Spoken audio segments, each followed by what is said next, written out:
Distinguished ladies and gentlemen, please do take your seats and we will commence the event shortly. Once again, ladies and gentlemen, please be seated as we will commence shortly. Thank you.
Can you relate?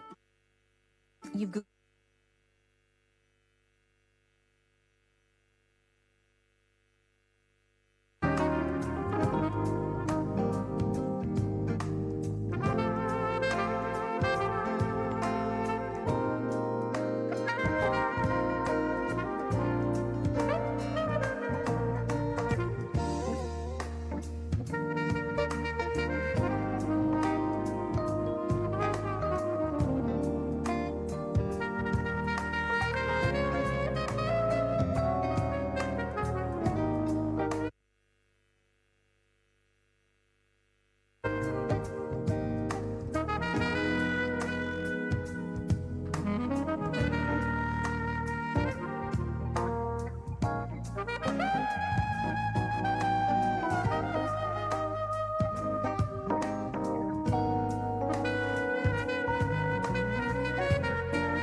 Good morning, everyone.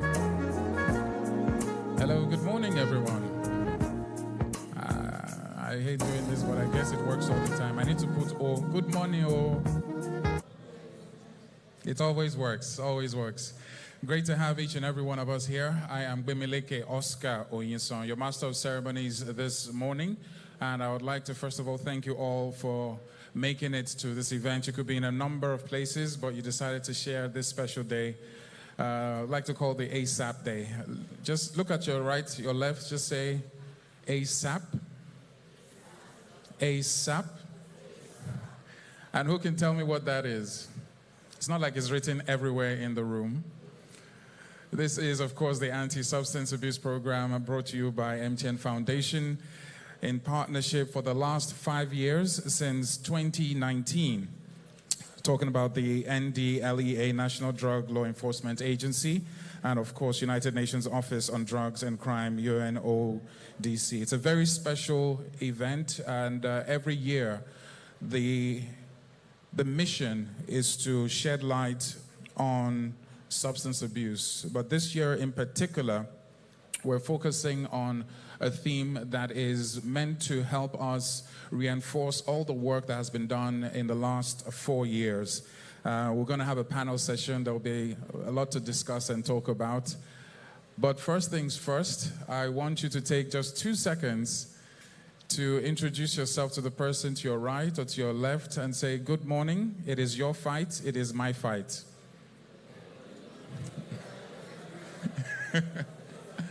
Don't worry, it's not physical fight. Because of the nature of this event, I also want to take the time to welcome on stage the sign language expert that will be by my side so that no one misses anything. This will be replayed as well and transmitted. So please do make welcome Oladipupo Toyin. A round of applause for her. So I learned something this morning. So take your let's do good morning, Abby. So good morning. Who didn't know that before? If you didn't know that, confess. Good. We're in the same WhatsApp group. So what is good afternoon? All right, can we do that? Then this one I like. Good evening. Do it again. Who knows Asko? That's reverse Asko. So a round of applause to Toyin. She's doing a phenomenal job. This is what she does. That's applause. So can you translate Oluwagbemileke Akinwole Olusegun Oyinsan? That's not my name, please. That's not my name. Okay, so ladies and gentlemen, first things first, we need to observe protocol, and we have hidden cameras across the room that are linked to the National Bureau of National Anthem. It is scanning your profiles, your eyelids, anybody that cannot sing the national anthem from memory. Thank God NDLEA are here, but they can assist the police. Where are the police? That's why the police are here. So please, can we all rise for the national anthem? From memory. Okay, don't worry. I'm a nice guy. I'll put it on the multimedia screen. All in favor say aye. Aye, aye, aye. Please, let us observe. Okay. Please, let's play and observe the first stanza of the national anthem.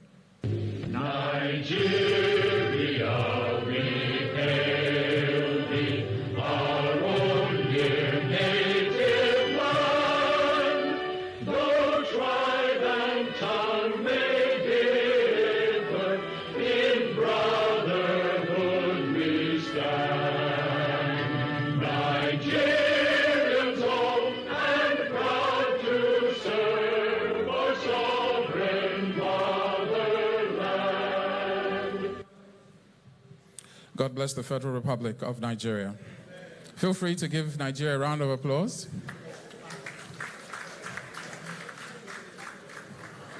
All of you are sweating inside AC. I said it's from memory.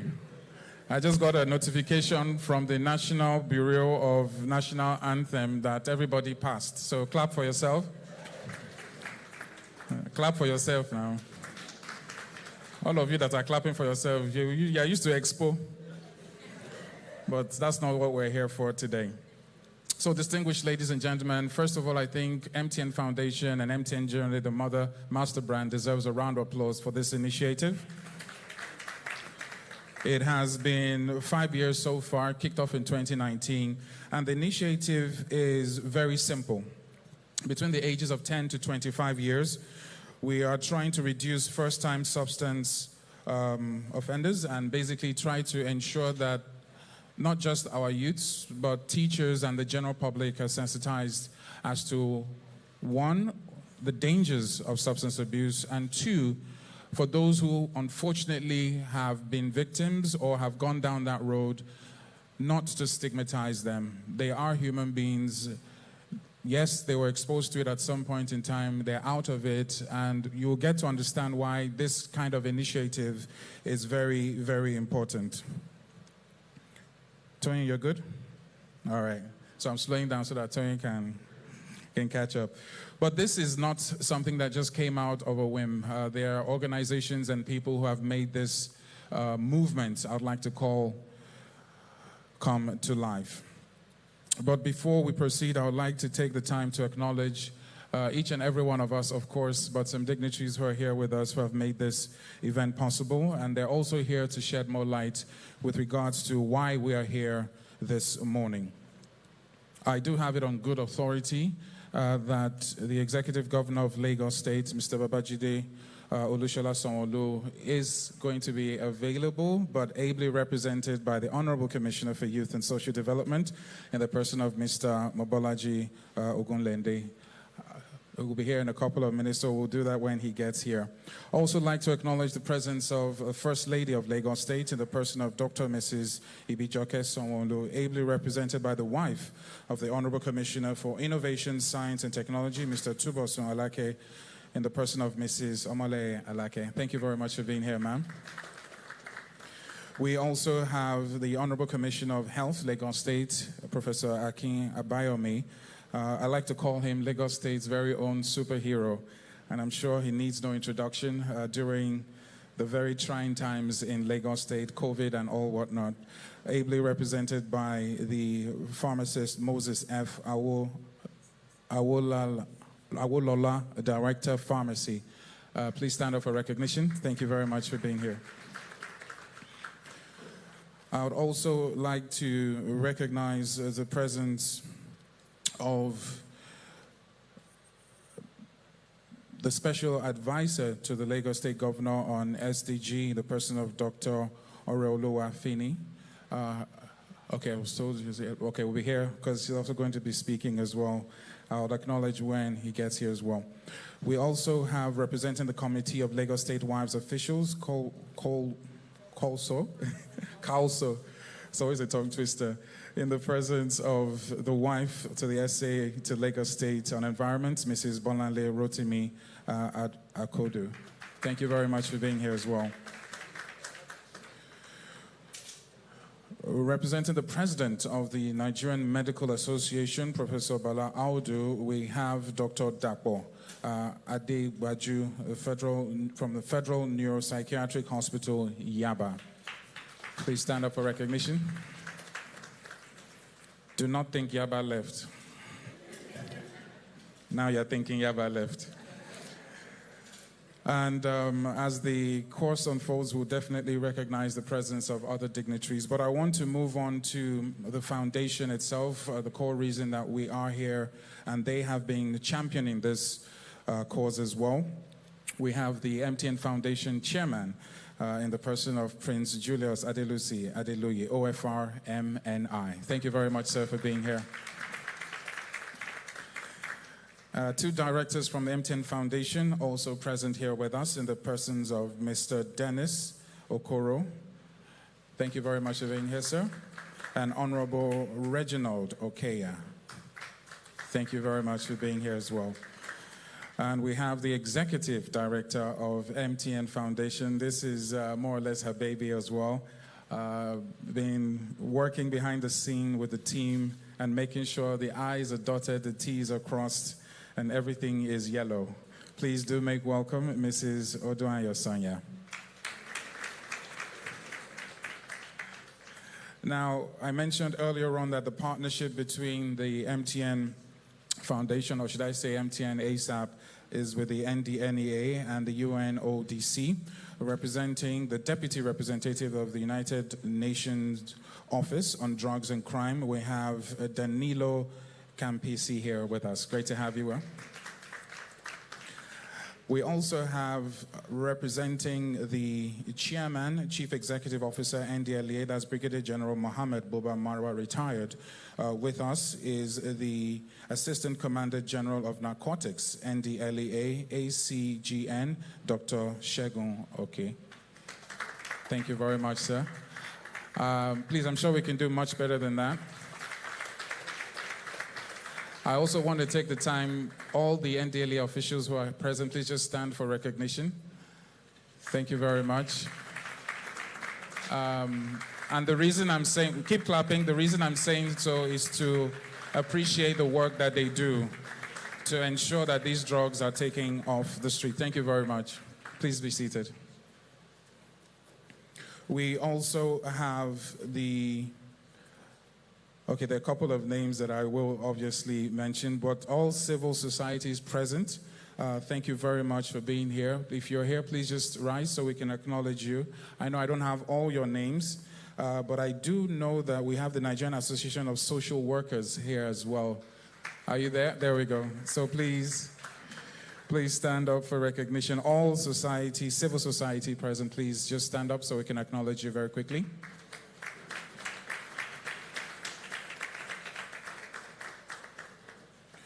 And we have students here. Remember I told you that the age group that we're focusing on is 10 to 25, which represents those years where our youth are very impressionable, and hopefully they will not be sucked into that world.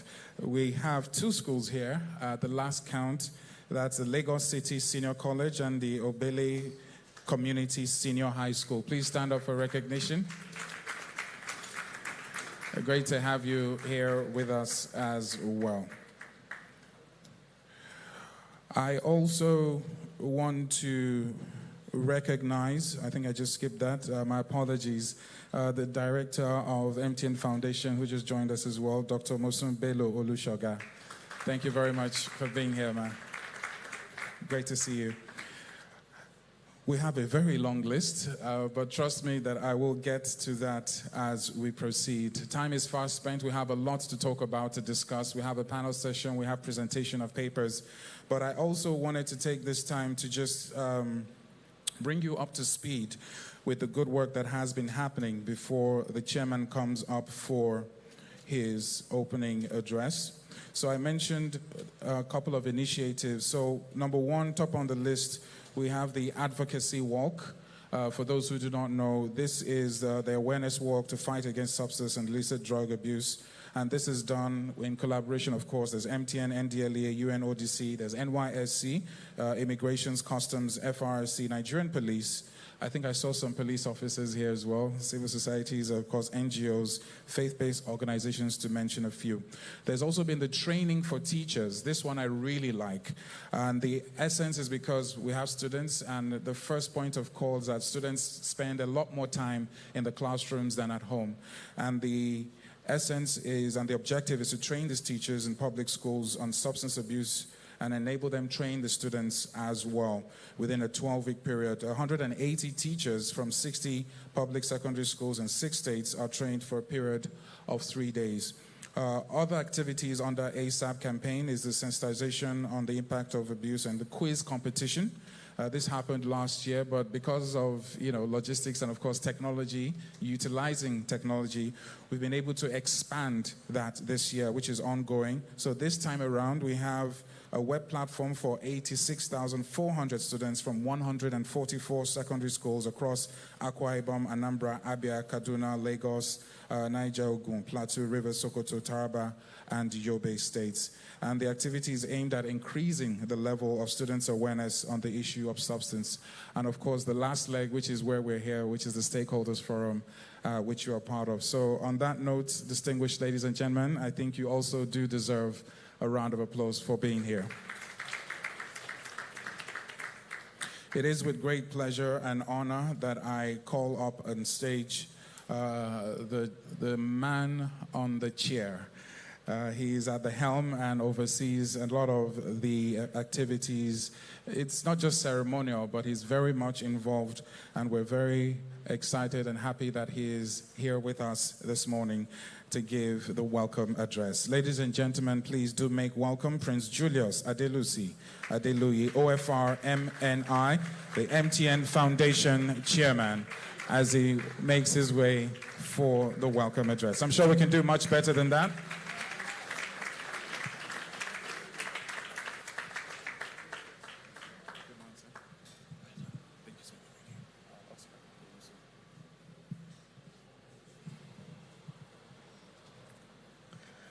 Distinguished ladies and gentlemen,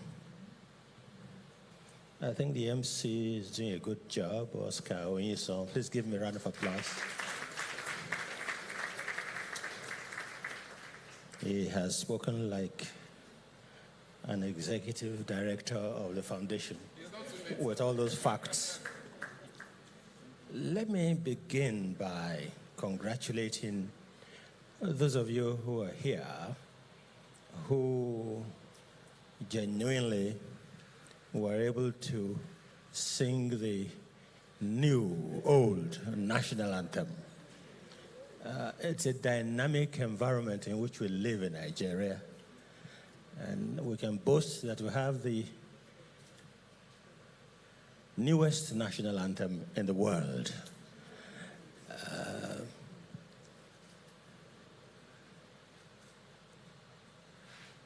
Nigeria, we hail thee. May we continue to have cause to hail our country. If others don't hail Nigeria, we have to hail Nigeria. Let's say with Nigeria, we hail thee. Perhaps the more we hail, the more the hope, and the more the benefits. The benefits are there. This anthem business is an opposite to many other countries that have held to their own anthems for ages. I lived in Holland, and I know that the anthem of Holland, the Netherlands that is, has been there since 1574, and they have not changed it. However, they have changed the leaders. They have changed the followership in such a way that anthem or no anthem, the results bring progress to the community. Even in the area of drug abuse. I've been given this sheet of protocol, and I have to obey the protocol people. Mr. Mobalaji Ogunlende, are you here? You are not. So the protocol doesn't cover you. However, I have Dr. Mrs. Ibijoke Sanwo-Olu, First Lady of Lagos State. And I'm so pleased that she is being represented by Mrs. Omoleye Alake, who is the wife of the Honorable Commissioner of Innovation, Science, and Technology. You're very welcome, Omoleye. I'm particularly pleased that you are one of my daughters-in-law. Please take care of your husband and your father-in-law so we can have more minerals in this country. I don't see others being there. Let me quickly go to the last page, I think. Could you keep your hand busy, Tran? Thank you. Right, I also have Dr. Shegun Oke. Is it okay? Okay, the mountain. You are the Assistant Commander General of Narcotics, and you are Director of Drug Demand Reduction Directorate. That's a big deal. Well, the zonal, big deal. But you are representing our dear friend, Chairman of the and CEO of NDLEA, Brigadier General Buba Marwa. You're very welcome. Actually, why I like you this morning is that you have a yellow hat on. Yellow. I also see that the country rep of UNODC is here, represented by Mr. Danilo Campisi. Sounds Italian. And you're the deputy country representative of UNODC. You are very welcome. Now, that's on the one hand. On the other hand, I would like to pay my respects to those who in the last 5 years have worked very hard at the level of the directorate and the management of the MTN Foundation to consistently make this program meaningful and relevant to address the problem of drug abuse. With your permission, I would like these directors to stand There are 4 of them here. There is the executive director, and there are the directors Okoro, Director Chairman Mo, and Director Honorable Reginald. Please give them a round of applause.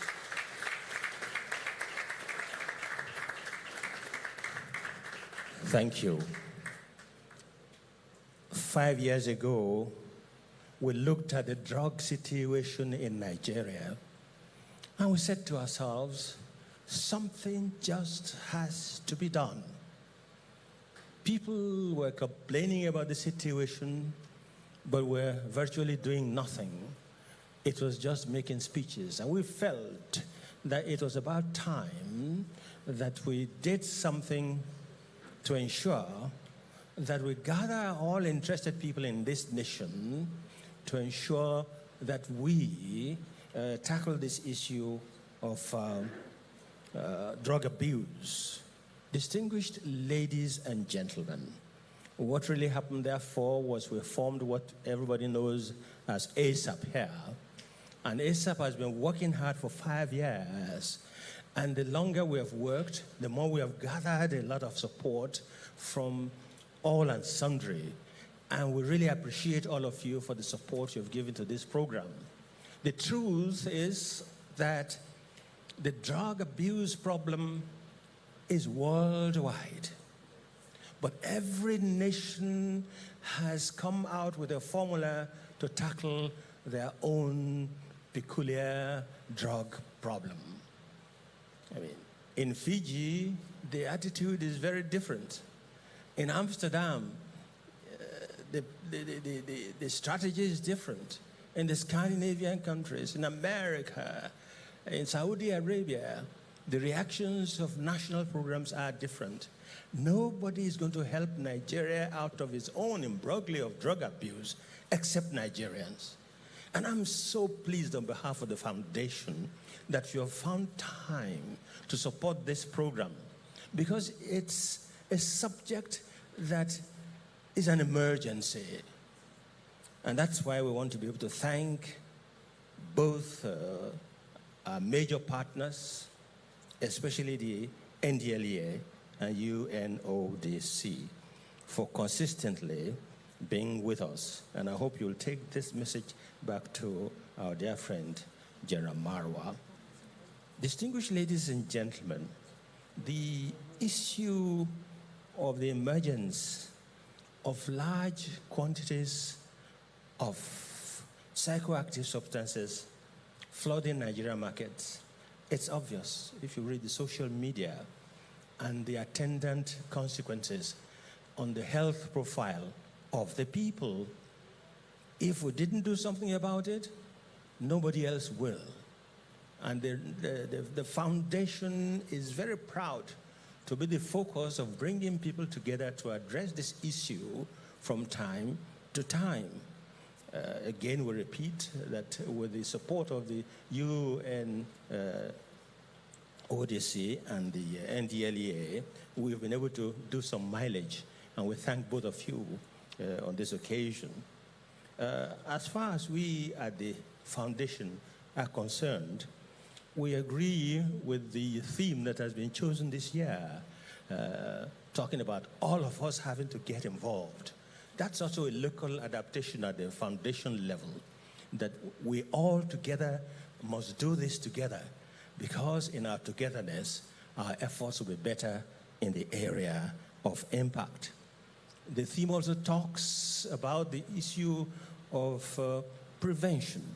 And on this occasion of the commemoration of the International Day Against Drug Abuse and Illicit Trafficking, we want to be able to say that we must redouble our efforts to ensure that we address the issue of prevention.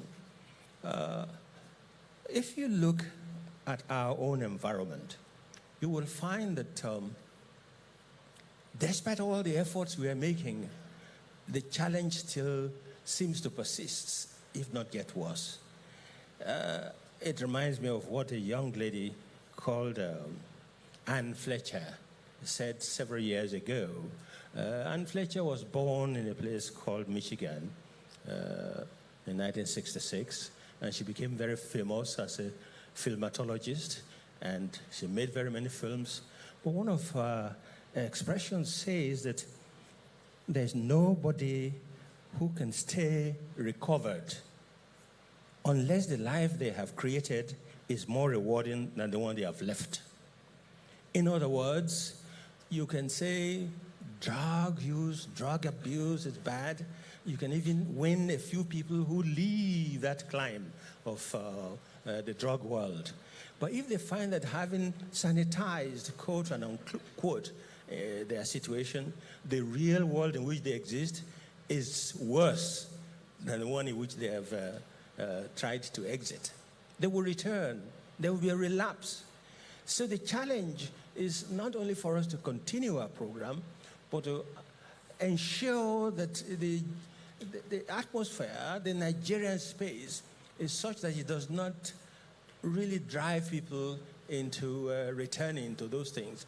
And you are all Nigerians. You know what I'm talking about. Very many people are frustrated. Very many people are mentally challenged. As they say, there are very many crazy people, if only few are just walking the streets.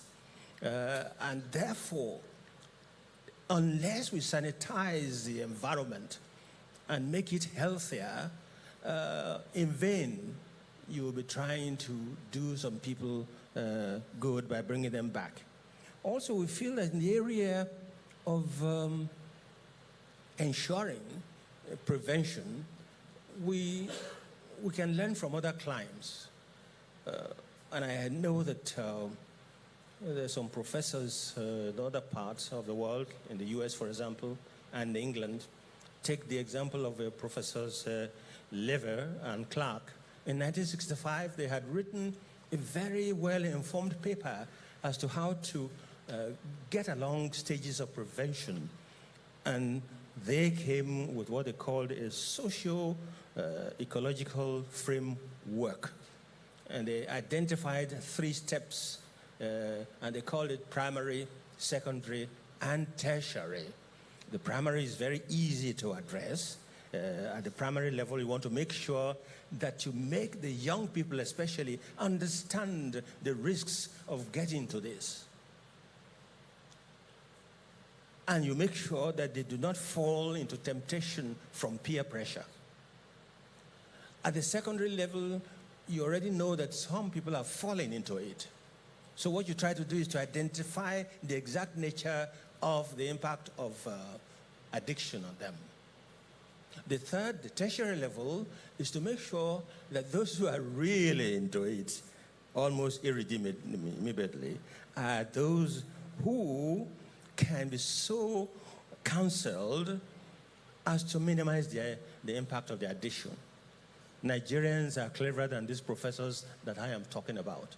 Amidst us, today, we will learn from experts who've been through the practical counseling, who've met people who have these problems, and who will teach us exactly what we should pragmatically do to ensure that prevention, including making our curriculum in the universities address this issue before the people graduate, other strategies we can use. The foundation is very ready to cooperate with each and every one of you. The executive director is here. And on their behalf, it bears repeating for me to say that the evidence is clear. We must all invest in prevention. Our foundation is already doing so. I know that the MC mentioned some things. It bears repeating. We believe in sensitization and advocacy. And that's why we have organized quiz competitions among 86,400 students and 1,440 teachers from 144 public secondary schools across 12 states in Nigeria. The states we have selected for the time being include Akwa Ibom, Anambra, Kaduna, Lagos, Niger, Ogun, Plateau, Rivers, Sokoto, Taraba, and Yobe. If your own state is not there, do not be worried. because we're going to address at later stages the other states. The second thing we have done is to have a multi-location advocacy walk in places like Abuja, Kano, Lagos, and Rivers States. Indeed, the event in Rivers State already took place this Saturday on the 8th of June. And we're very happy and proud that not only the management, not only the public, but also the members of the board of directors of the foundation participated in the walk at Port Harcourt. In fact, permit me to be able to single out. I know that Honorable Reginald, you participated. Stand up, you're good enough. It's good for you to have exercise. But I'd like to particularly single out my brother, Dennis Okoro. Please stand and face the public. This man is 88 years old.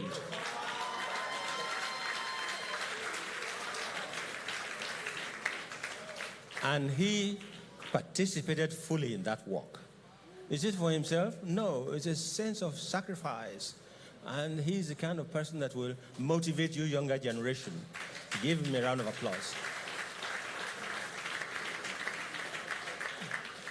Of course, I have said to him that come this Saturday, there's another walk in Lagos, and I have made a deal with him that I'm going to beat him to the walk.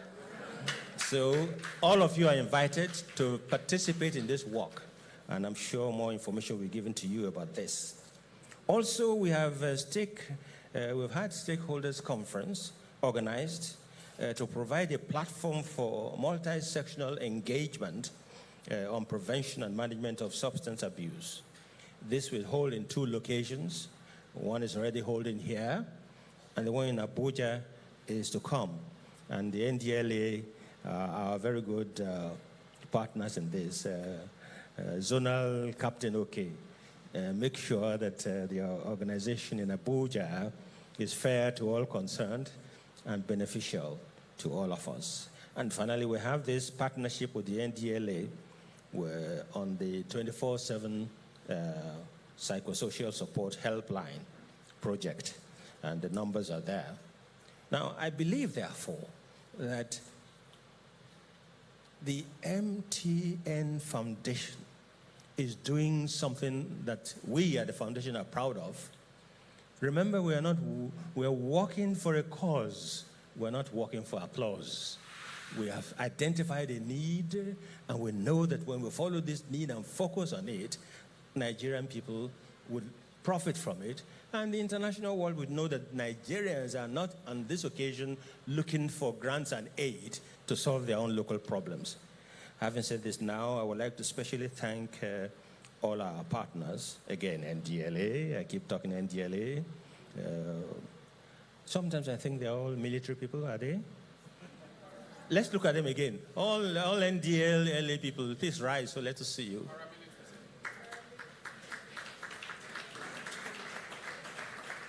Wow. They look military to me. Are they not military looking? Atipara. What's the difference? Omi Eko. Connie. Please sit. Thank you very much. I also want to thank the UNODC. I want to thank you, members of the media. Very often you take the media for granted. But the media in Nigeria, are one of the best in Africa and the world. They work hard. And, but, you know, in Nigeria, you do all the work, you do all the sweating, you may not be noticed. Keep on doing the good job to make Nigeria a place where we can have faith. And don't get colonized by thinking that everything outside Nigeria is always better than the Nigerian situation. Nigeria, we hail thee, we must.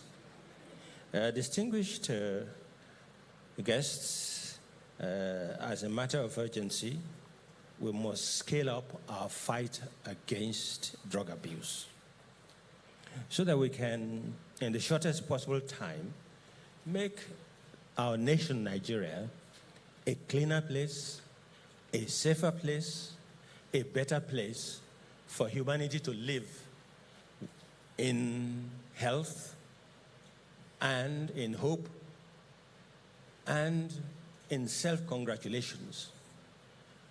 As far as this is concerned, may I assure you that members of the foundation at the director level, at the management level, are ready to be in the vanguard. Nigeria will survive despite all this wahala. And we in Nigeria are the ones to make it survive. The foundation is ready to be. Are you all ready to make Nigeria survive? I can't hear that yes, so. Now, those who are willing to make Nigeria survive all its problems, say yeah. Yeah. Ironi, thank you very much.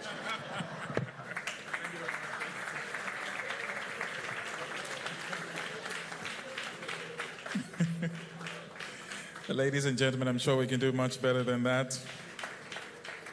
Thank you very much, Mr. Chairman, sir.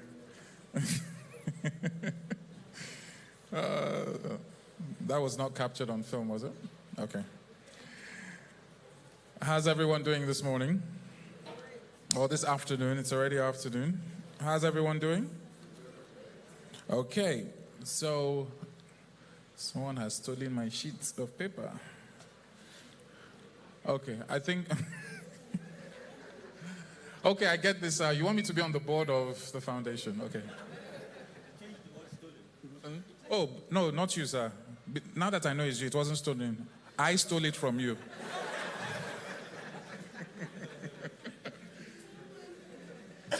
Your carelessness made others gain. Thank you very much, sir. Round of applause once again. But I'm still taking a seat on the board, sir. Well, okay. All right. So very quickly, we need to move on to the next item. Remember, I told you that we do have a presentation as well. And what that is about, you get to understand in a couple of minutes. But I need to call up to the podium. For 2 decades, the United Nations Office on Drugs and Crime, UNODC, has been helping make the world safer from drugs, organized crime, corruption, and terrorism. But for this morning, the focus is on drugs, and we do have a Deputy Country Representative, UNODC, here with us in the person of Mr. Danilo Campisi. A round of applause as he makes his way.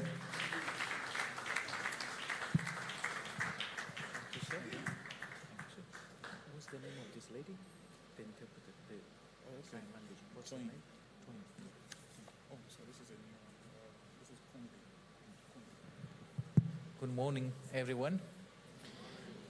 Let's see how Kombi deals with my accent.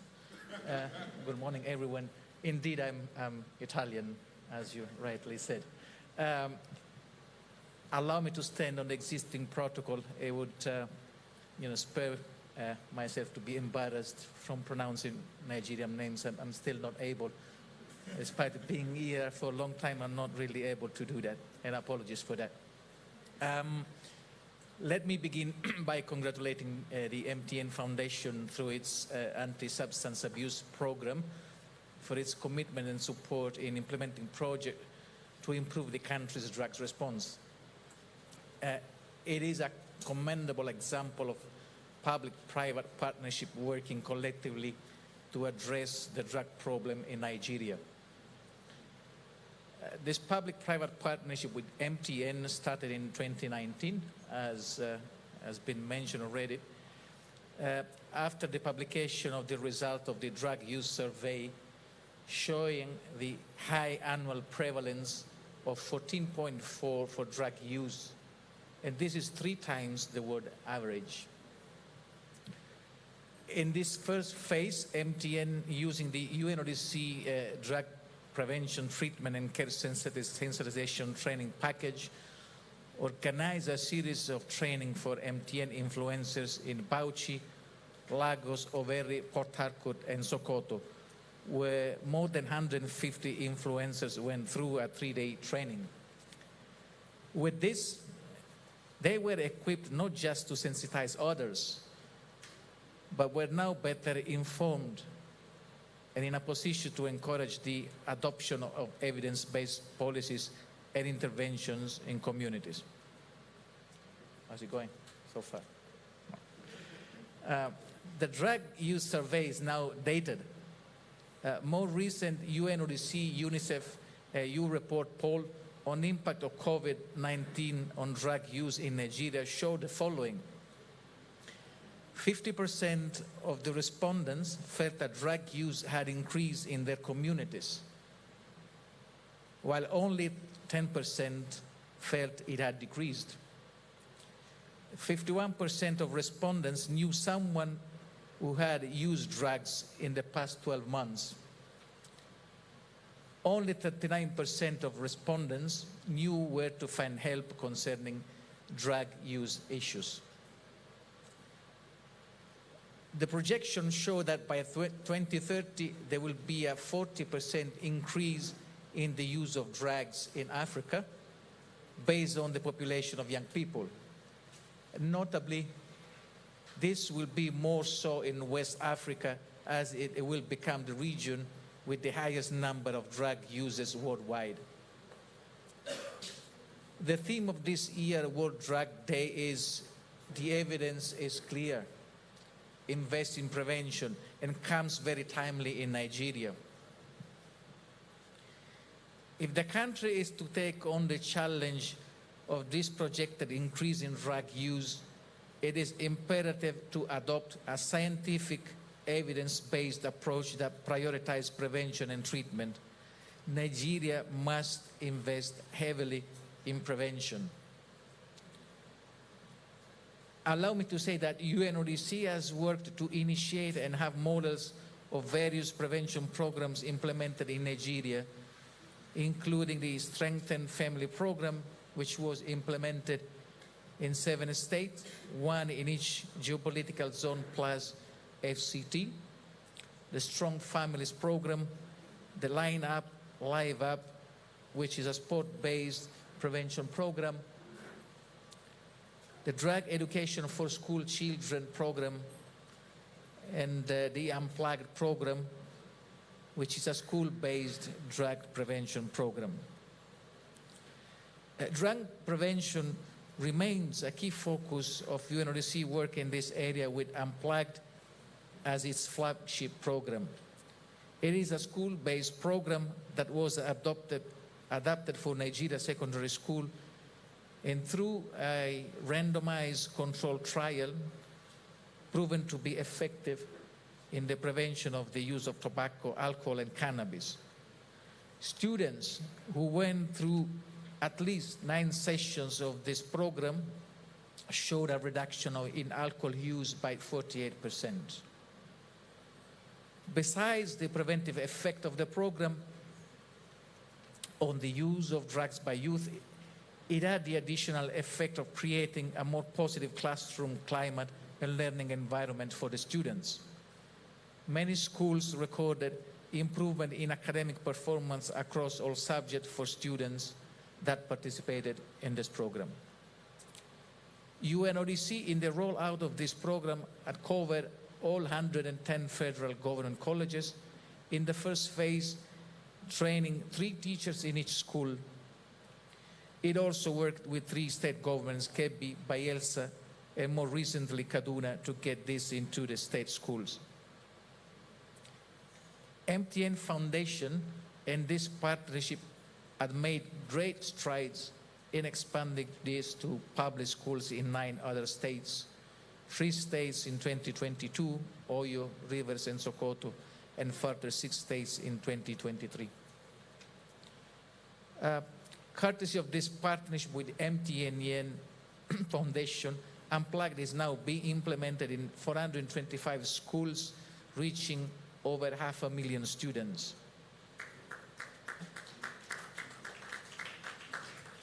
Which I think is a great result, but if we compare with the number of students and youth we have in Nigeria, we feel that we need to do more. Though the Unplugged is increasingly being uptaken, it is currently only reaching a small percentage of those that need it. We must invest in children's future. We must invest in prevention programs. Importantly, we make every effort to ensure prevention efforts reach all our youth, both in school and out of school, as if that school or situation is the one our child is in. As I conclude my remarks, I would like to acknowledge the generous contribution and partnership that was made by the European Union enabling the adaptation and evaluation of the Unplugged program in Nigeria. Let me once again the MTN Foundation for setting the piece in showing how partnership with the private sector can go a long way in ensuring prevention reaches many more youth. So from our side, it was mentioned, well, we have partnership with MTN since 1995. We've been supporting Nigeria for over 4 decades. But we will continue to provide technical support on the design, implementation, monitoring, and evaluation of the programs. Thank you very much.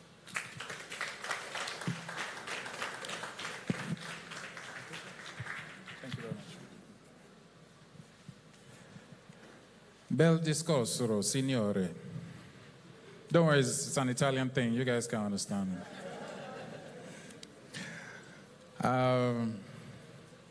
It's Google Translate, so thank you very much. A round of applause to Mr. Danilo Campisi, Deputy Country Representative, UNODC. I want to take this moment to acknowledge the presence of 2 dignitaries in our midst. I mentioned his name earlier on, but here he is with us physically, representing the Executive Governor of Lagos State, Mr. Babajide Olusola Sanwo-Olu, the Honorable Commissioner for Youth and Social Development, Mr. Bolaji Ogunlende. Thank you very much for being here, sir. And I would like to also acknowledge the presence of High Chief Olumide Oniru, the Olopon of Iru Kingdom, representing Oba Abdul Wasiu, His Royal Highness Abdul Wasiu Omog Bolahon Lawal, CON, the Abisogun II Oniru of Iruland. Thank you very much for being here, sir.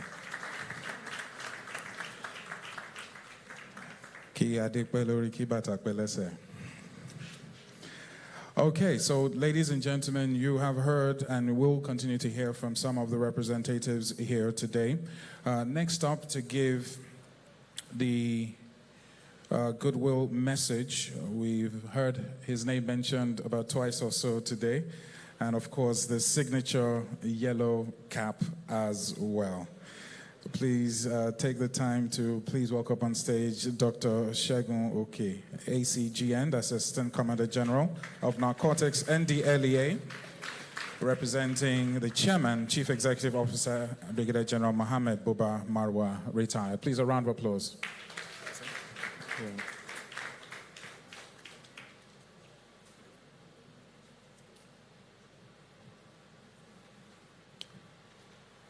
Distinguished ladies and gentlemen, after listening to the chairman of the foundation, it's going to be a very tough task to do a goodwill message. I must admit here that listening to the chairman of the foundation, the tone for the program has been set. So if the chairman permits me, I'm going to just stand on the existing protocol and go on with my goodwill message. I am particularly excited to be in Lagos to be part of the 5th series of this program. I am excited because I was in Bauchi in 2019 when the program started. And we were all over the streets of Bauchi trying to make to the public the intention as at the time this program started. The MC started us this morning by saying ASAP, Anti-Substance Abuse Program. Of course, I'm representing the NDLEA chairman, so this goodwill message will be on his behalf. I therefore bring you very warm greetings from the NDLEA chairman, General Buba Muhammad Marwa, Chairman, Chief Executive, National Drug Law Enforcement Agency. Coincidentally, this program is holding in Lagos. So if you have not heard the name Buba Marwa before, I'm afraid you're probably younger than 30 years old. Buba Marwa, then governor of Lagos State.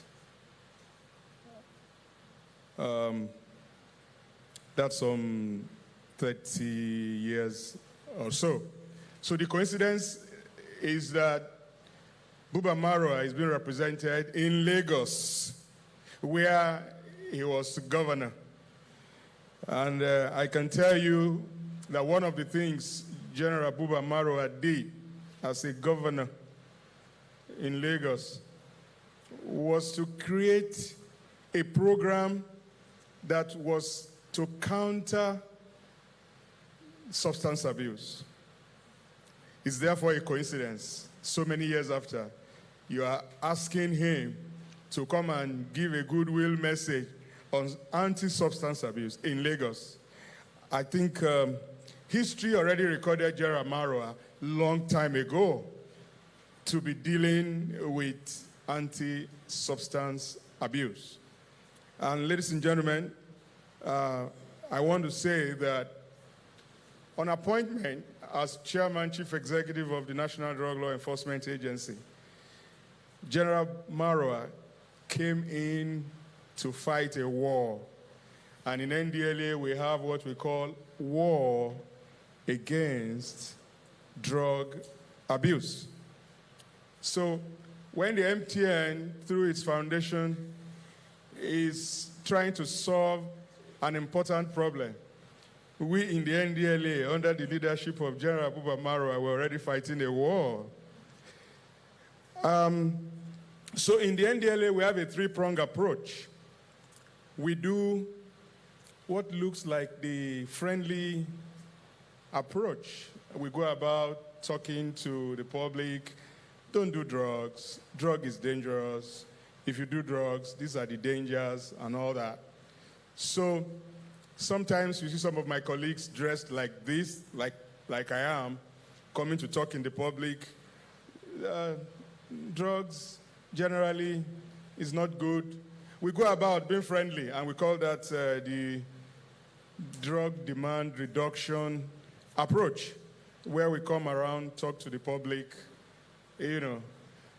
So we call it the demand reduction. The consumers we regard as people who demand drugs. So we talk to them. That's one phase.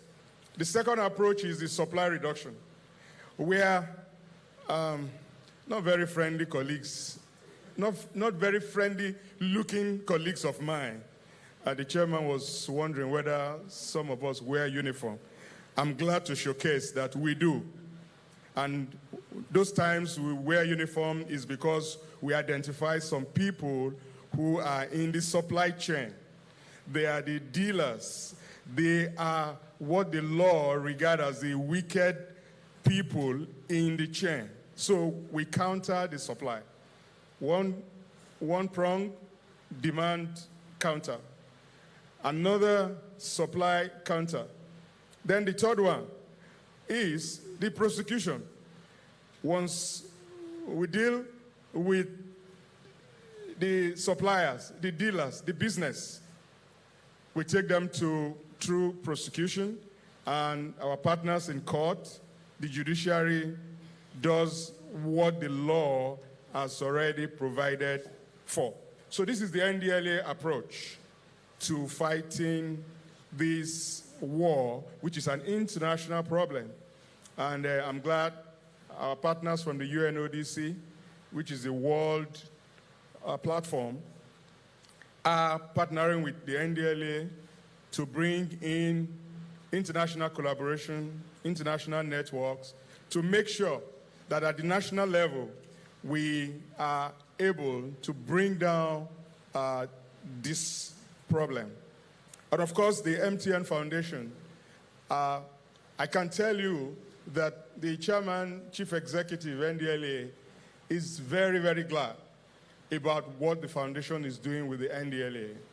And I do not know how many people in this hall knows how blessed the country is having the MTN Foundation under the chairmanship of, permit me, sir, Prince Adelusi.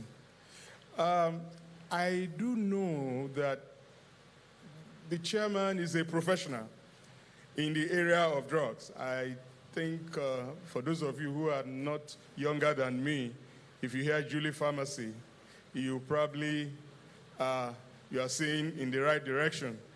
He is a professional, and handling an issue like ASAP is definitely putting the right peg in the right hole. And I think the foundation deserves a whole lot of round of applause for having the chairman. I'm afraid to think that the chairman was appointed. I don't know. I'm just afraid. But I'm thinking that he must have been driven by so many years of experience in this area of problem. And therefore, the NDLEA is particularly happy to have a partnership in the regard of MTN Foundation and NDLEA. And like I said, I participated in the first series in 2019 back there in Bauchi. And our report at the end of that exercise was very convincing. And I'm not surprised that the program is still running. Therefore, as I conclude, I'd like to thank our other partners, co-law enforcement agencies, NGOs who come around most of the time, religious organizations. I've seen my big brother from Kadam, and others. And like ASAP, the Anti-Substance Abuse Program, is saying it's everybody's program. So we all are stakeholders in this, and the NDLEA want to continue to commend the role you are playing and to also look forward to more of this partnership. Together, we will be able to counter the drug problem in Nigeria. I thank you for your audience. And for the MTN Foundation, thank you for inviting the NDLEA once again. Thank you very much, sir. Thank you very much, sir. Round of applause once again to Dr. Shagunwoke, ACGN. Very well said.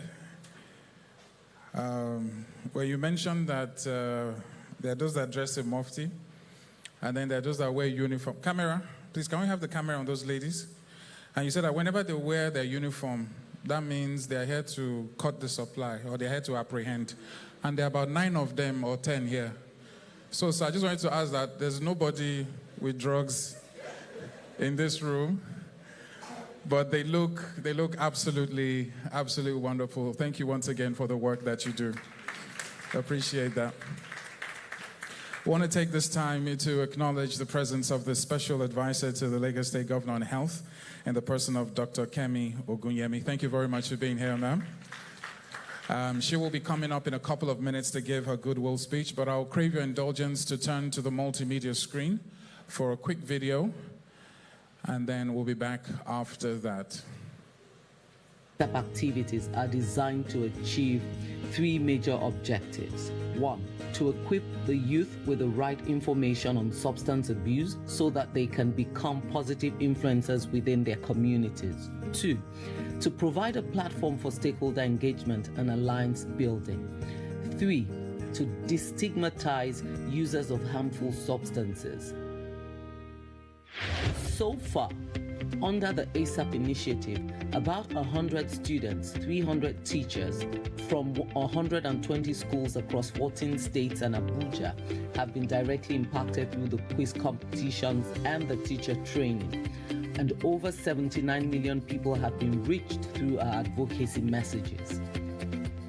To mark this year's International Day Against Drug Abuse and Illicit Trafficking, also known as the World Drug Day, the MTN Foundation, in partnership with the NDLEA and the UNODC, will be implementing a series of activities including sensitization on the impact of substance abuse and quiz competitions amongst 86,400 students and 1,444 teachers from 144 public secondary schools across 12 states in Nigeria. Our multi-location advocacy work will take place in Abuja, Kano, Lagos, and Rivers states. Our stakeholder conference, which provides a platform for multi-sectoral engagement on prevention and management of substance abuse, will hold in 2 locations, Abuja and Lagos. The core of our ASAP message at the MTN Foundation is the rarely accepted truth that indeed it is everyone's fight, because their high is our low. So join us in any of these activities. Remember, we all have a role to play in ensuring a drug-free nation and assuring the well-being of our citizens.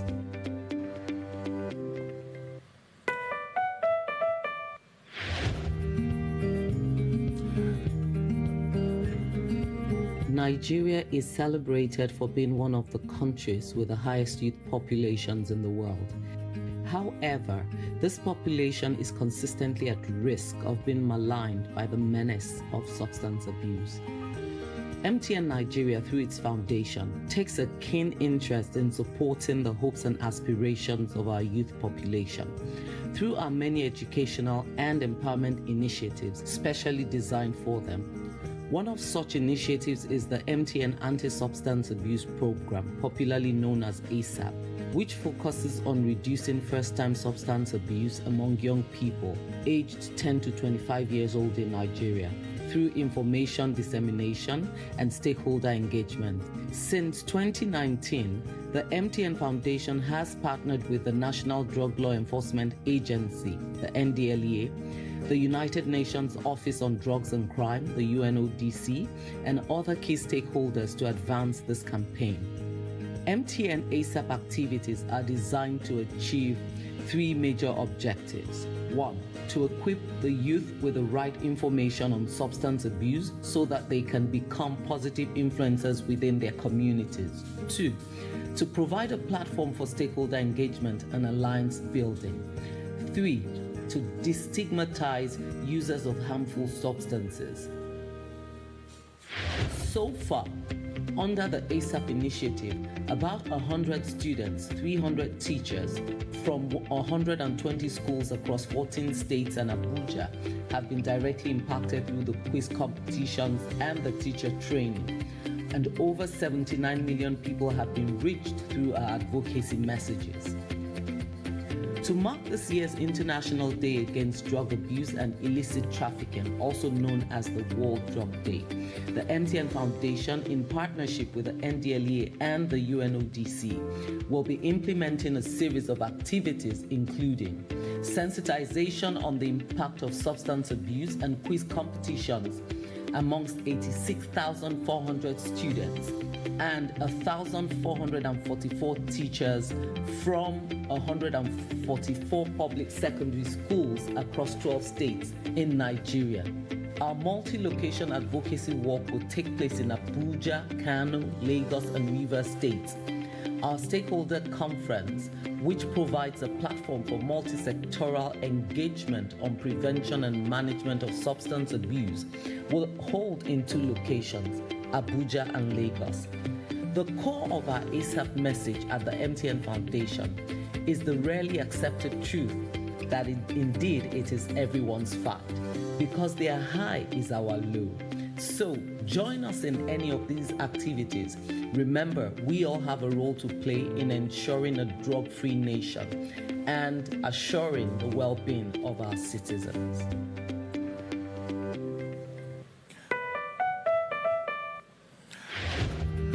Okay, please a round of applause for that, MTN Foundation.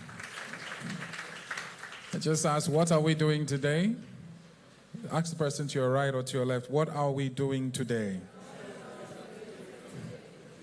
This is all our fight. Now, whether or not you're directly or indirectly involved, this affects the community at large. And this initiative is very, very key. I'm sure we all know someone, a cousin, a niece, a daughter, a son between the age of 10 to 25 or going to school, and any one of them could fall victim, not because they want to, but because of peer pressure and the others. So it's our responsibility to keep the message alive always. It is with great pleasure that we have in our midst a special advisor to the Lagos State Governor on Health, a woman who has dedicated over 25 years of her life and her career, not just as a nurse, not just focusing on cancer treatment, not just as a public speaker, and generally sensitizing the public on wellness as well. And the cap fits, and it's great to have her in that position in our state. Ladies and gentlemen, to give her goodwill message, please do make welcome Dr. Kemi Okunyemi. I'm sure we can do much better than that.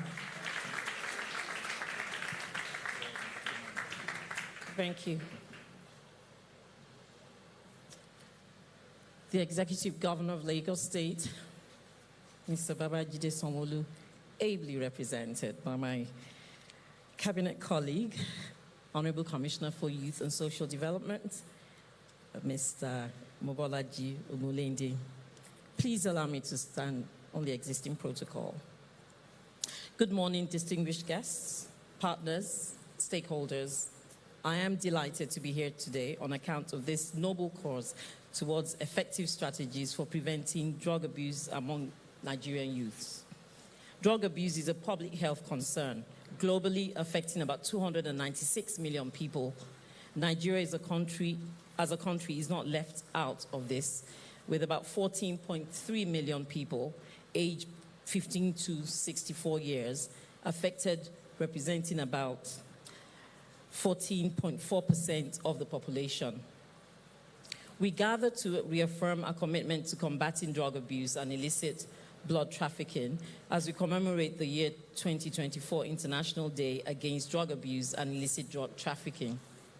The Lagos State Government is dedicated to addressing this global issue through a multifaceted approach such as prevention, education, treatment, and law enforcement, addressing both the demand and supply side of the drug abuse problem.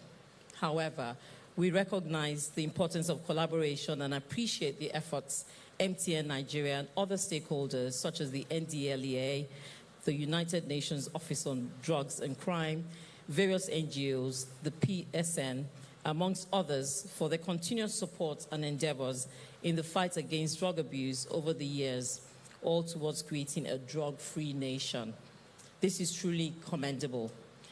The plenary session topic, Breaking the Cycle, Effective Strategies for Preventing Drug Abuse Among Nigerian Youths, resonates with the International Day Against Drug Abuse and Illicit Drug Trafficking theme for the year, The Evidence is Clear, Invest in Prevention. We will all agree that drug abuse prevention is crucial, as various evidence supports this to be cost-effective, significantly reduce the number of people who start using drugs, especially among the populations at risk. It leads to better health outcomes, safer communities with less disruptions and crime.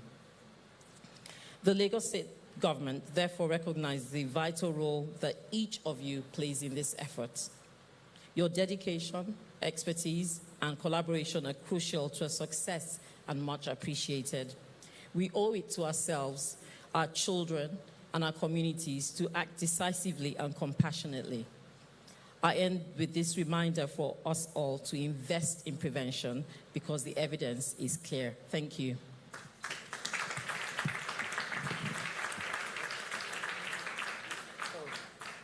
so sorry. I do have to leave. That's why you pushed me forward. Apologies. No problem. Thank you very much. We appreciate the time you've taken to be here with us.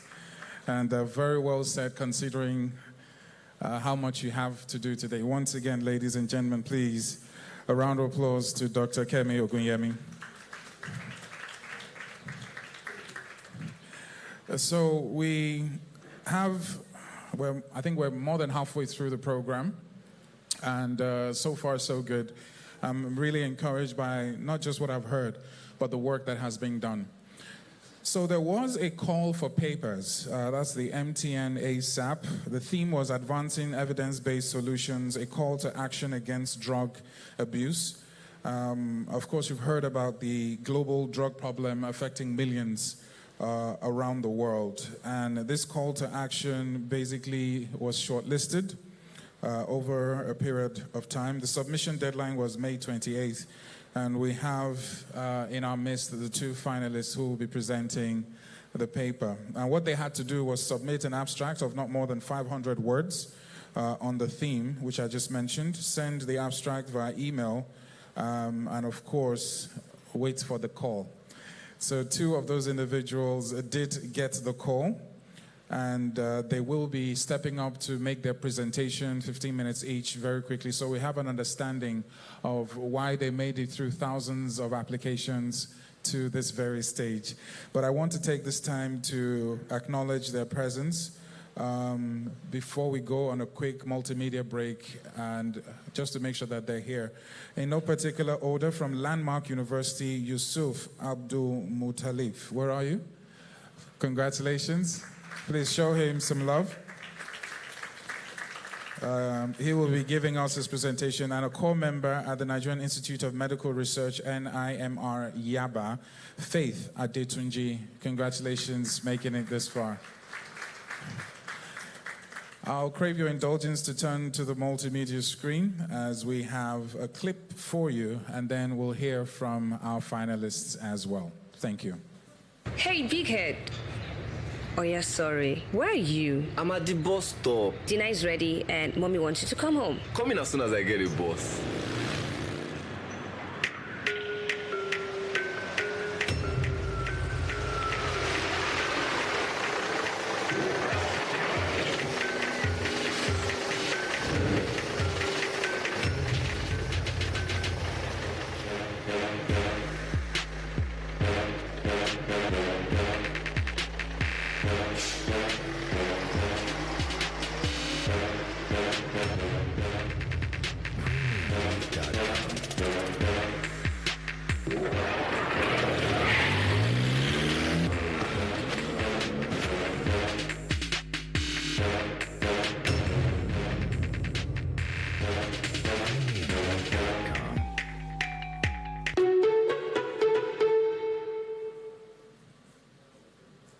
A round of applause to that.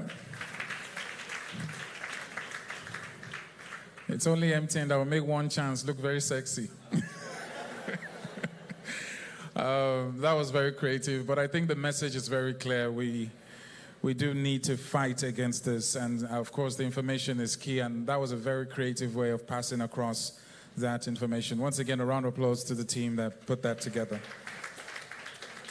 So it is the call to paper. That's the MTN ASAP, and it's with great pleasure that I call up on stage Gideon Yusuf Abdul Mutalif from Landmark University to present his paper.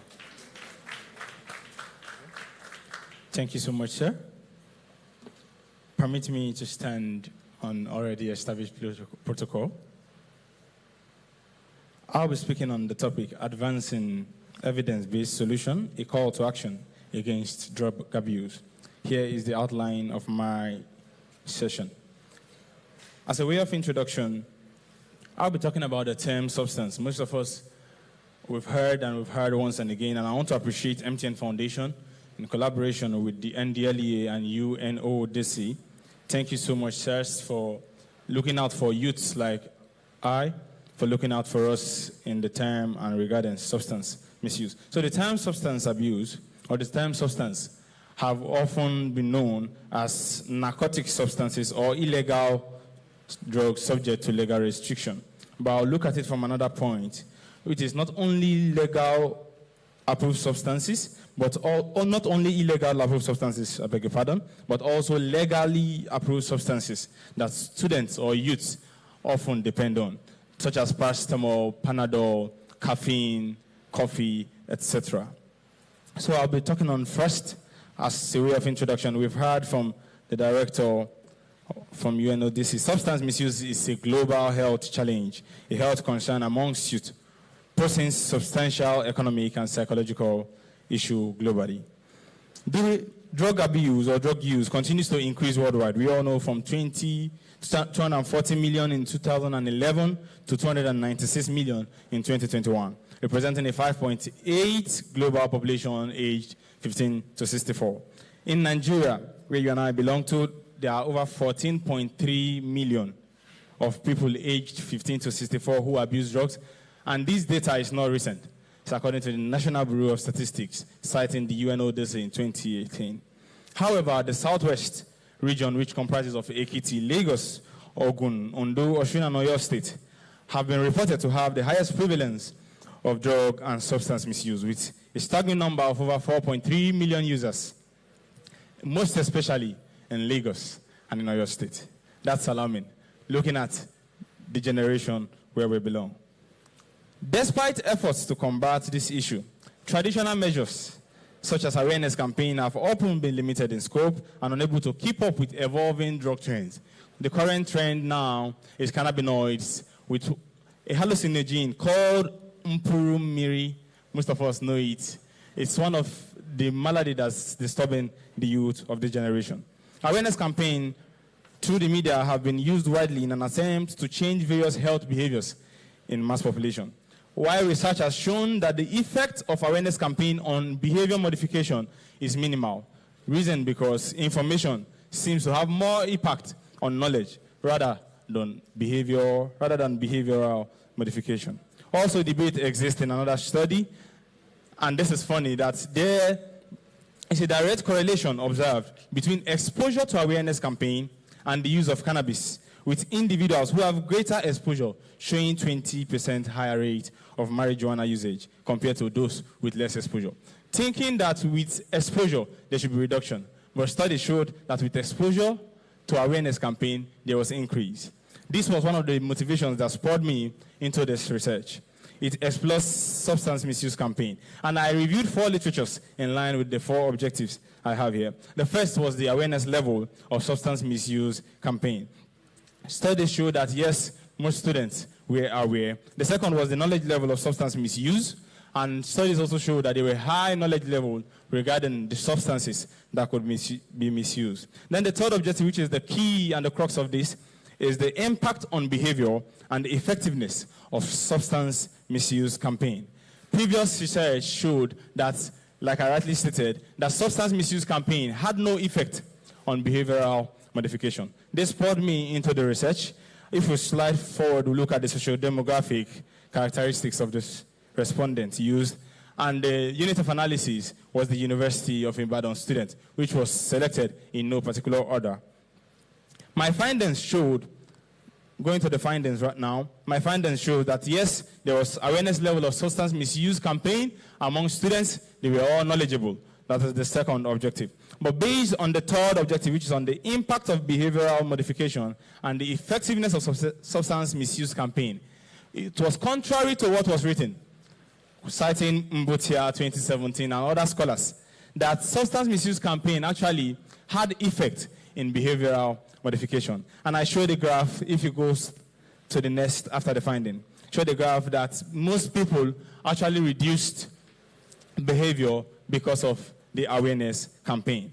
So what was the conclusion? What did this finding see?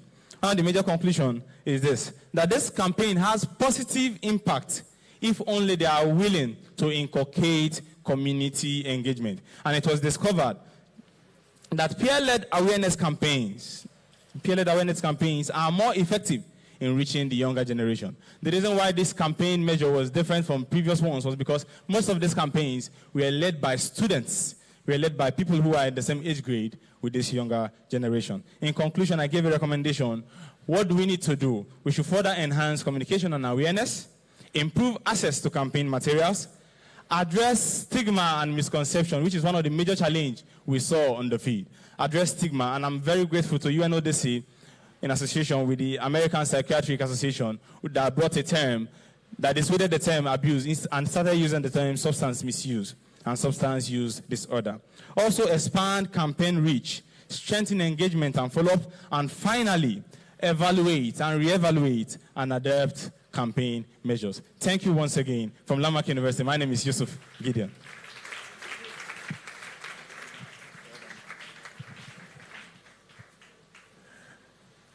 I'm sure we can do much better than that. Well done, Yusuf. Next up is a core member at the Nigerian Institute of Medical Research, NIMR Yaba. Please show some love and encouragement to Faith Adetunji.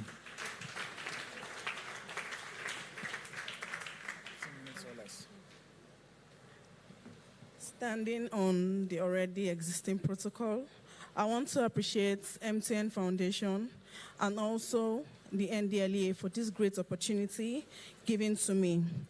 So we'll be talking briefly on advancing evidence-based solution, and this is just not any other discussion, but also a call to action against drug abuse. Okay, so this basically, according to WHO, approximately 35 million people suffer from drug use disorders, and this is a high amount of people. And it has led to a plethora of individuals and groups trying to control or eradicate it in its entirety. And amidst the current economic breakdown Nigeria is currently going through, it is an increasing marginalized issue amidst this situation Nigeria is going through. And that is why the essence of this paper is to advocate and advance evidence-based solutions to combat drug abuse with actionable steps rooted in scientific research. Many of the previous methods used to stop drug abuse are falling short due to lack of scientific rigor and lack of adaptability of the methods to withstand the fast pace of the changing world.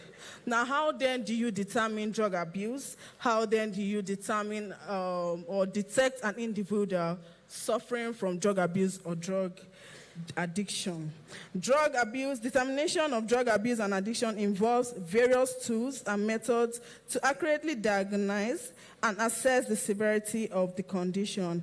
And these tools have been characterized into screening instruments, diagnostic criteria, laboratory tests, and behavioral assessment. Now, when I'm saying behavioral assessment, I mean this is situations where trained professionals have a one-on-one interviews with these individuals to try to understand the severity of each person's conditions. Now, factors, and then for the laboratory testing, this is just when we collect samples from individuals and take it to the lab, samples such as urine, the blood, to detect drugs in these samples before saying that this individual is suffering from drug use disorder. Now, factors influencing drug abuse, there are a lot of factors influencing drug abuse and addiction, among which I'll briefly be stating. We have mental health disorders. We have people suffering from co-occurring mental health problems like anxiety, depression, and these people in the long run resort to taking drugs and in the end get addicted to these drugs. We have personality traits, we have family dynamics, socioeconomic status, trauma and abuse, people that have suffered abuse, sexual abuse, physical abuse while growing up tend to take drugs to overcome their emotional pain. And in the end, they become addicted or suffer from drug use disorders. Now, over time, traditional approaches have been used to combat this drug abuse. But then there have been limitations because this method These methods can reduce the availability of drugs and deter through harsh penalties. However, evidence suggests that such strategies often fail to address the underlying cause of addiction and can exacerbate the problem by stigmatizing those affected. So while we are trying to help those people, we, at the end of the day, make them stigmatized, which should not be the solution. And that is why there's been a shift from the traditional approach to evidence-based solutions. Evidence-based solutions offer a promising alternative to traditional methods. These approaches are grounded in scientific research and also empirical data, ensuring that policies and interventions are both effective and also efficient. Now, the key components of these evidence-based strategies include prevention, treatment, harm reduction, and policy reform. Now, talking about prevention, over the 3 decades, research has shown that the evolution of school-based drug prevention programs have been divided into 3 distinct phases. The first phase, spanning from the early 1960s to the early 1970s, primarily focused on providing students with knowledge about drugs and the risks associated with drug use. The second phase, spanning from the early 1970s to the early 1980s, was characterized by the prevalence of effective programs. The third phase, which is still where we are now, spanned from 1980 till date, and this has been dominated by the social influence model. Prevention programs are designed to reduce the initiation of drug use, particularly among the young people. Now, treatment. Treatment for drug abuse must be comprehensive and individualized. That is the reason why we are focusing on evidence-based. We need to understand the different conditions each individuals are going through, the severity of their conditions, and also that is when we can prescribe treatment for these individuals. These treatments include medications addressing comorbid conditions, counseling, behavioral therapies, exercise such as yoga, nutritional supplements, vocational training, and socialization, amongst others. Now, evidence-based treatment modalities include medication-assisted treatment, that is combining the FDA-approved medications with therapy and counseling for these individuals. And also, we also have the cognitive behavioral therapy and motivational interviewing. Now, talking about harm reduction strategies aim to minimize the negative consequences associated with drug use without necessarily requiring abstinence. These are for individuals that are struggling with abstinence. Now, we're talking about policy reform. Policy reform is essential for creating an environment that supports evidence-based solution. This includes reallocating resources towards prevention, treatment, and harm reduction, as well as promoting research and data collection to inform policy decisions. And this also would mean that policymakers collaborate with health centers to adequately equip these health centers to be able to combat these drug use disorders. Now, the role of hospital and healthcare centers. Hospitals and healthcare centers are known to provide fundamental addiction medicine care, and this should be an essential competency for all hospitalists. Now, the action opportunity for hospitalities includes the clinical management. They should initiate medications for substance use disorder. They should prescribe naloxone at hospital discharge. They should offer harm reduction resources, including clean syringes. They should practice trauma-informed care. They should review and update hospital guidelines and policies regarding methadone and active drug use. Now, hospitals can't do it alone, and this is where we come in, the role of the community and collaboration. Community-based initiatives are crucial for advancing evidence-based solutions.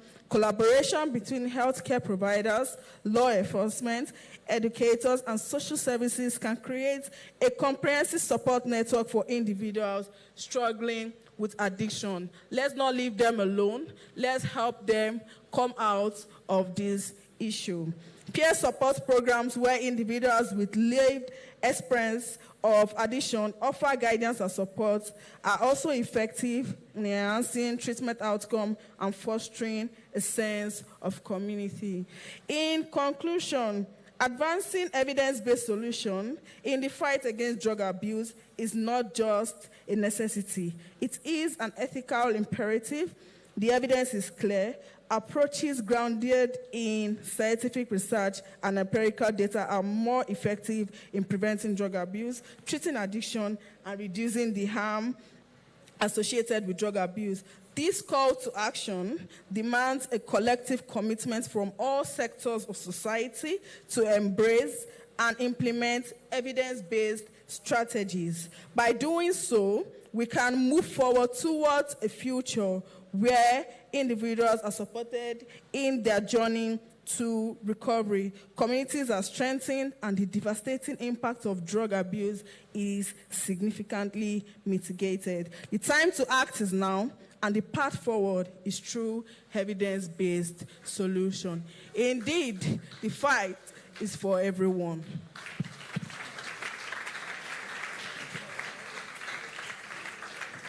I like the way she ended that. Indeed, the fight is for who? It is indeed for everyone. Please, a round of applause once again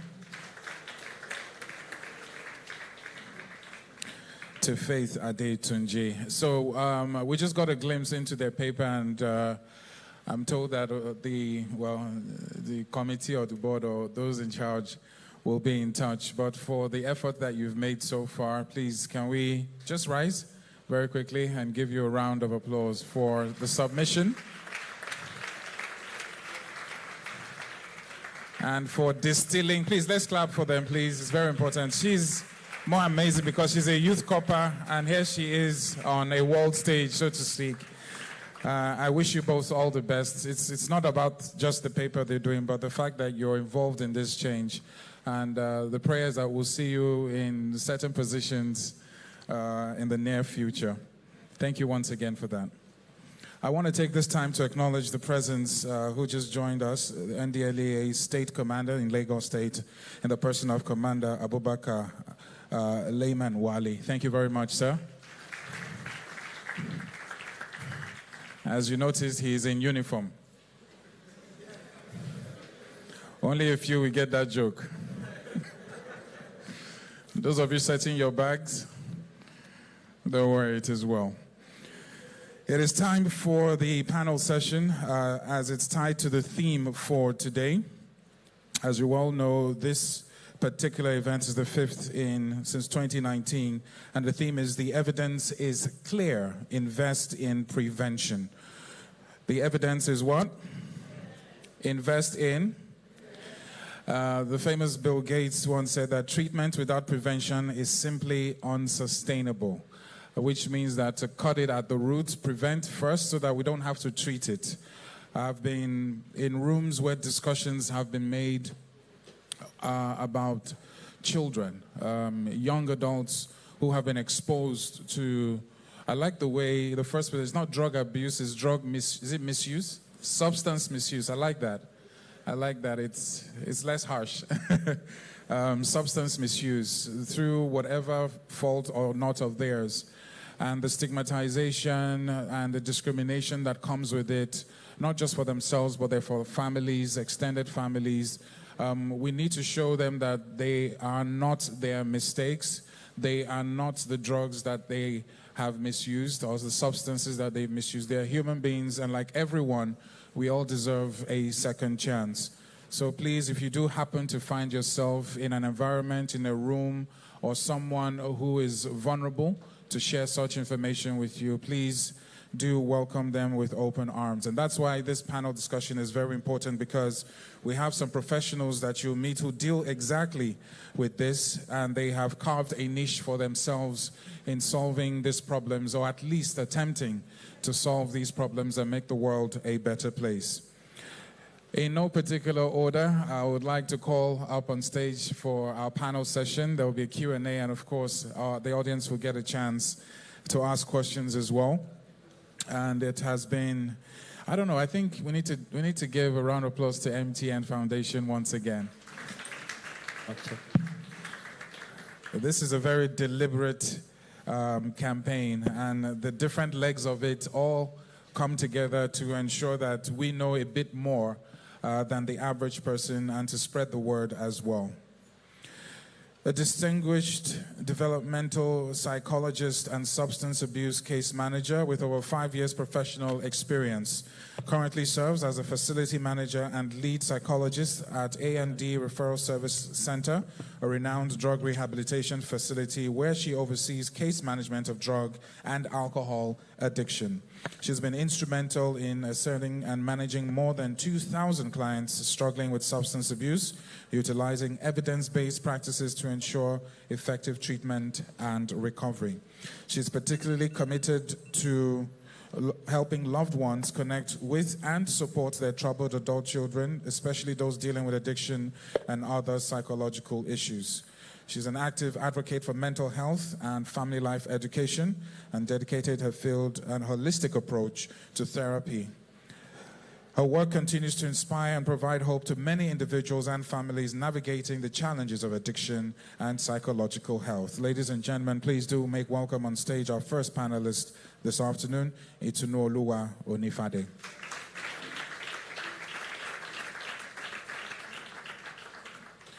A top-notch capacity builder with successful track record in coordinating, delivering, and management of trainings, interventions, and educational programs with measurable impact. She's demonstrated proficiency in establishing local and international capacity building collaboration and strategies across local, national, global scales with vast experiences in Africa, Europe, and Asia.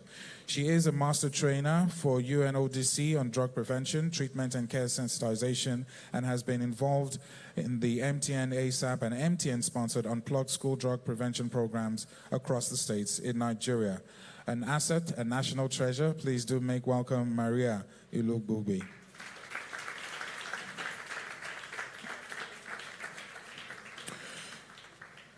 The Chief Executive Officer, Compassionate Care Recovery Initiative, CCRI, a non-governmental organization working with the treatment and rehabilitation space, is a medical doctor, prolific writer, and a poet.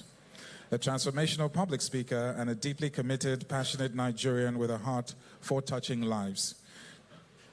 Okay, I was afraid. I thought I did something wrong. He was the former Director General of CADAM, a faith-based NGO that caters to the treatment of rehabilitation of drug addicts. He's also a member, Special Purpose Committee of the CCEO of the NDLEA, an advisory body. A passion for humanity is revealed in his numerous not-for-profit services to various segments of the society's less privileged. Ladies and gentlemen, please do make welcome Dr. Dokun Adedeji.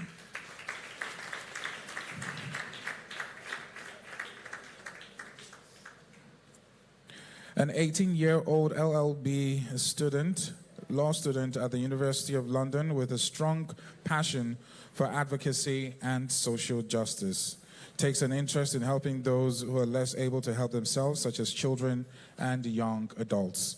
In 2020, it was identified the prevalence of mental health issues among young people who were unable to find people to confide in and thought of a solution. She made an app for young Nigerians to find solace and support, and this app has now been bought by the National Drug Law Enforcement Agency and is also used for combating the increasing drug use issues in Nigeria caused by other mental health issues. This is fantastic. Ladies and gentlemen, please do make welcome Samira Bello.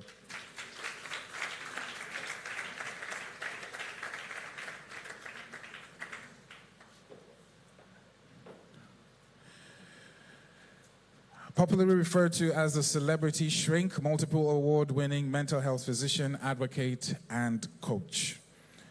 She is the medical director and psychiatrist-in-chief at Pinnacle Medical Services, Nigeria's leading and foremost psychology and mental health center, prominent in the application of innovative clinical approaches in the management, treatment of a wide range of psychological, emotional, behavioral, and mental health-related disorders.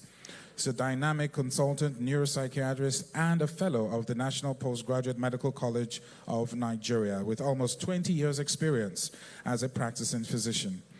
The founder of Pinnacle Health Radio, Africa's #1 online health radio, and a not-for-profit organization, that is the Pinnacle Medical Speak Out Initiative, which is geared towards creating mental health literacy in Nigeria and beyond. She is a member of several professional organizations, including the Nigerian Medical Association, to name a few.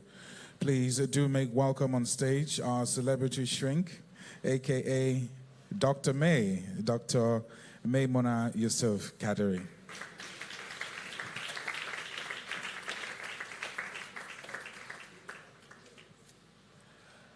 Please, let's keep clapping and show them some love.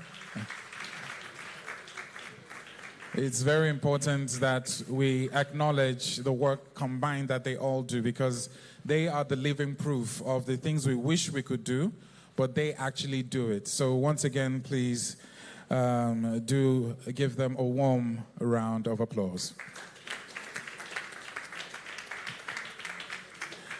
And Olakumbi, how are you? This is Olakumbi Fagunwa. Are you going to be here for the session as well? Okay, please, a round of applause to her. Is your hand paining? Oh, this is applause. Oh, your hand is paining you. If your hand is paining, it's understandable. A round of applause, okay. So I'll head over to moderate this session. Thank you very much. And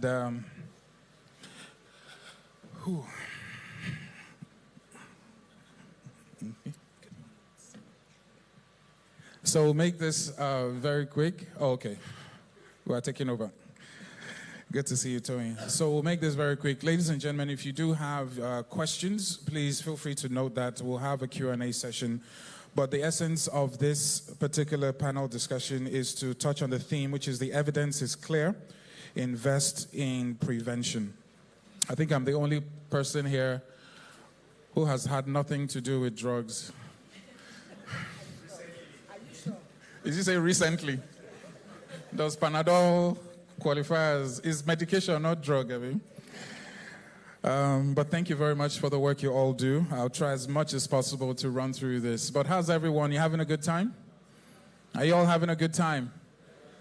I need to hear you. Are you all having a good time? So it just occurred to me that they were serving water. You know, when you go for certain events, they serve you the product of the event. So if you go for like a lunch of maybe a biscuit factory, they'll serve you what? Maybe a new drink, you know, maybe a drink company. They'll serve you what? You should get the joke by now.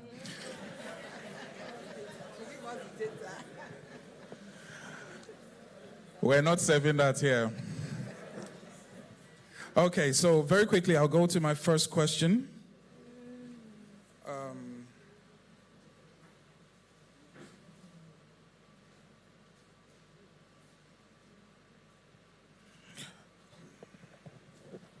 So I'll kick off with Dr. Foa, celebrity doctor. I don't know, was it the name you were giving, or how did that happen? Let's get your microphones on, first of all. Can we all get our mics on? Hello. Hello. Just say we're in this together. Hello. We're in this together. Okay. So would you want to start with that? Which was the question? We're in this together? No. You are in this alone, no? So the celebrityness of it, I know you've become quite renowned. This is over 20 years you've been doing this. But what was the first inkling as to taking that step towards this career that you've built for yourself? Just a quick one so that... Yeah. And the reason I'm asking this question is that anyone in this room could actually take this path as well, okay? Yeah, very, very important question. And Thank you very much, MTN, and I'm going to sit on the existing protocol. Can we have more volume? Yeah, just a bit. Okay. Thank you very much. That is a question I don't get to be asked so often these days. In my early stages, people always want to find out how I got into mental health, how I got into psychiatry. And if you follow me, I will tell you that when I told my parents that I want to be a psychiatrist, my dad called for a family meeting. Said, there's no mad person in this family. So why would you want to be a mad doctor? I will be known as father of a mad doctor. And so to debunk that, I had to let them know that mental health or psychiatry is a medicine for the past, the present, and the future. And my love for mental health started in medical school. If you are a medical student or you are a medical doctor or you know someone, just ask them what psychiatry posting is all about. It's just 4 to 6 weeks. Right? But for some people like us, it changed our own narrative. You go there, at the end of those 4 to 6 weeks, you will know that somebody in your class, in fact, everybody in your class has some form of, issue or the other. You start saying, Oscar has bipolar. Sorry? No, please. Let's use another name. So that was it. And I did my training at Federal Neuropsychiatric Hospital, Yaba, for 6 good years. While I was there, I have some of my colleagues here on the platform. While I was there, the thing is that for every single day in that hospital, Yaba is over 100 years old, we will have not less than 10 to 15 new cases every day. And that was maybe before COVID. Right now, I'm sure maybe my colleagues that are working there will tell you that they have much more than that. So veering into psychiatry, for me, is not just a passion. It's to live, to learn, and to impact generations positively. Right now, we just have 1 psychiatrist to 1 million Nigerians. Yes. Please, can you say that again slowly? Do the sign language for Jesus. Yeah, say that again slowly so they understand. We have currently 1 psychiatrist to 1 million Nigerians. And the Jackpot syndrome is drastically reducing that number because they pay better in the global north. So for those of us that are here, it's not like we do not like to travel, but we don't want to relocate. We just know that that grass is not greener on the other side. It depends on who is watering it. And we need us here to help us in not only the treatment, but the prevention and the advocacy when it comes to mental health. Thank you very much. A round of applause. And you are here with us. You didn't jackpot. I'm here. Obano, they go transfer. I'm not going anywhere. Fantastic. Fantastic. I'll move on to Dr. Adedeji, Compassionate Care and Recovery Initiative. Now, we've talked about substance abuse. I want to ask this, what roles do you think private organizations play in this? I mean, if you have a ratio of 1 psychiatrist to 1 million, that is, I don't even want to compute. That in itself is giving me headache.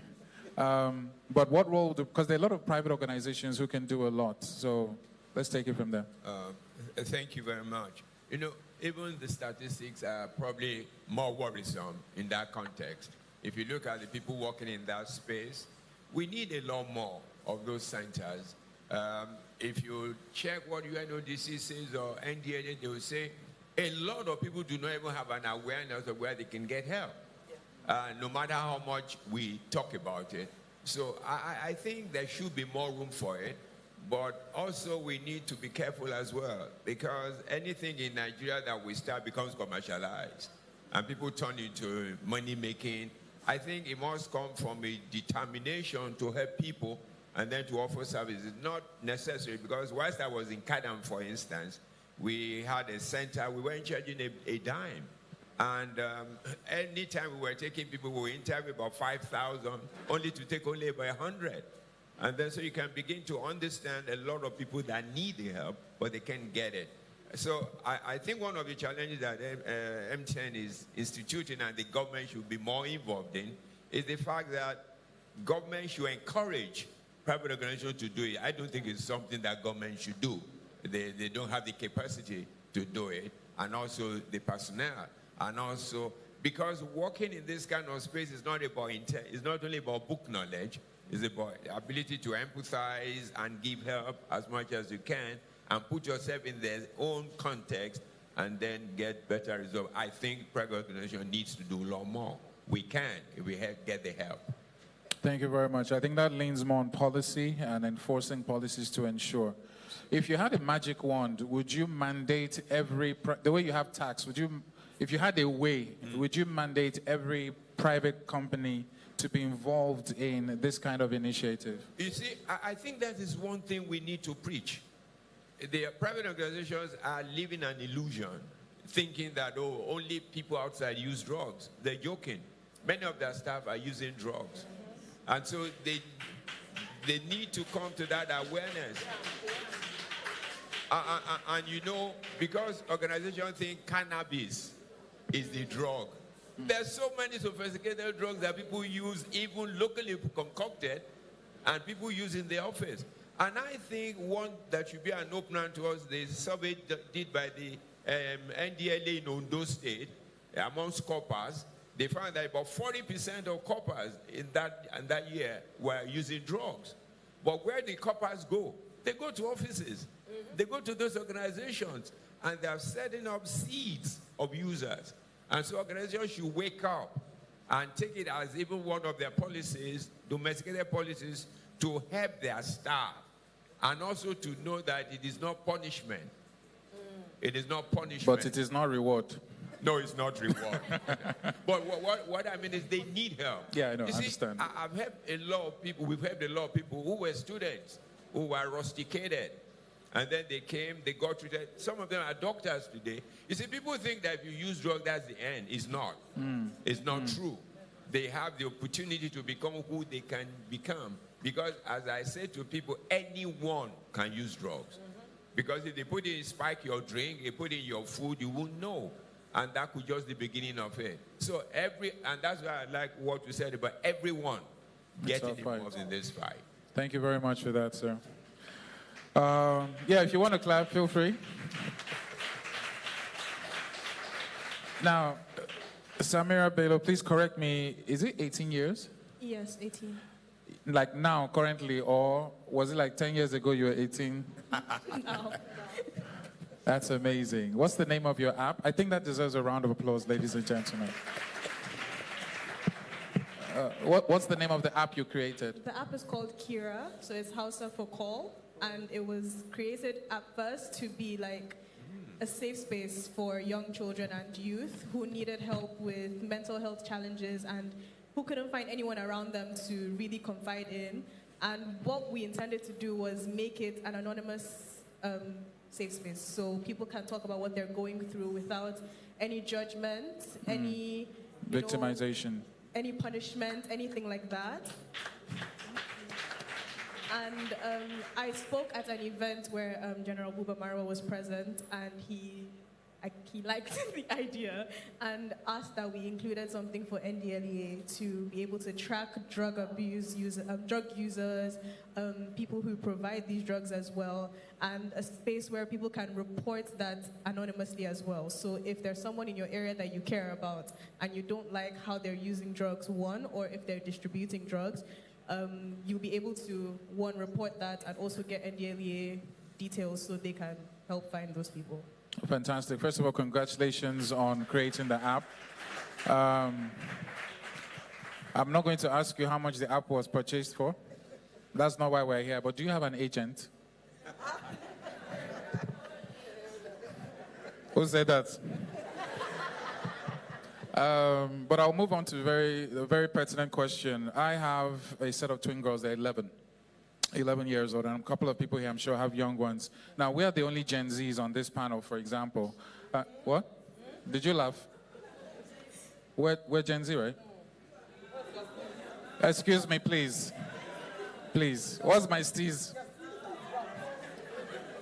I'm an old Gen Z. But I wanted to address this very quickly because not only have you taken action, you are the closest connection we have to your generation, and they are the most vulnerable, between 10 to 25. What do you think in your journey of creating the app, interacting with people, data is very key.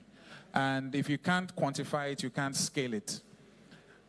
Your app provides data. What's the number one information you feel you can share with us that you think will really shock us? Like we had one psychiatrist to 1 million Nigerians. What have you found out from your journey with the app? I don't think I have anything as shocking as one psychiatrist to 1 million people. But what I found out is that Nigeria has one of the highest youth population in the world. So they have the highest what? Youth population. So if there's a youth problem in a country with about 70% of youth, there's no reason why we're searching so hard for solutions, because there's no one better to help youth than themselves. So if we're not getting the youth interested in solving issues that are affecting us, then it's not ever going to get solved. Thank you. And I think the one reason why youth are not really interested in solving these problems is because we haven't really been shown how it really affects us. So if we're told that Nigeria will not be able to progress if we don't stop using drugs, because none of us will be capable of solving any problems at all if we're not in the right headspace. Yeah. We won't put any, force into making these changes. And I think the first way to even get Nigerian youth to trust anything that anyone is saying is by being non-judgmental. I think we hear a lot of things, and the first thing we want to do is judge. That's the first thing we want to do. We just want to say what we think about it. And I think that needs to, if it can't stop, it just needs to reduce. When you hear things, don't think you need to say what you think about it. Hear it, think about how you can help that person Process in particular. And if you have nothing good to say about it and nothing good to do for that person, just don't say anything at all. We don't have to make a comment about every single thing. Thank you very much. You grew up in Nigeria? Yes, I did. I need to meet your parents. It sounds funny, but it's actually very true. And it's the reality we're living in currently, because if you cannot communicate with them the way they understand you, you lose them. And once you lose them from the point of communication, that's it. So no matter what you do, what you spend, where you take them, what you buy for them, it doesn't connect. So thank you very much for that. And well done. So proud of you. So proud of you. So we have the treatment care at the UNODC. Maria, how are you? Let's get your mic. Hello. Okay, fantastic. I'm good. So the theme for this year is the evidence is clear. Invest in prevention. Now, what effective strategy do you believe will be employed to prevent substance addiction, especially falling back on what Samira has said? Okay, thank you so much. So let's look at what prevention is in the first place. All efforts, all programs, all activities that we take up to ensure that young people avoid completely the initiation of substances, or we delay their initiation of substances, or in situations where we couldn't stop them or where we couldn't delay them, we put modalities in place to ensure that those who have started using do not continue using, thereby becoming dependent and suffering the consequences. So when we want to talk about effective evidence-based strategies, the first thing to look at is the risk factors for substance use. So when we talk about risk factors, we are not talking about the risky use or consequences. We are talking about those factors that puts them in that vulnerable position. What is it that might likely make a child or a young person go into drug use? So most times we say it's lack of knowledge. Let's create awareness. Let's talk to them about what substance use is and the dangers. That is good, especially if we do it using the age-appropriate method. That's fine. But other than that, there are other bigger issues. For instance, family chaos. Children who grew up in chaotic families are very prone to substance use. Children with mental health issues. I'm happy that Dr. Maimuna is here, and I was so blessed. There was a time we were invited to her daughter's school where they were talking about mental health. In those days, people didn't think that young children had issues with mental health. So, and you know there is a way people who have mental health issues are attracted to substances.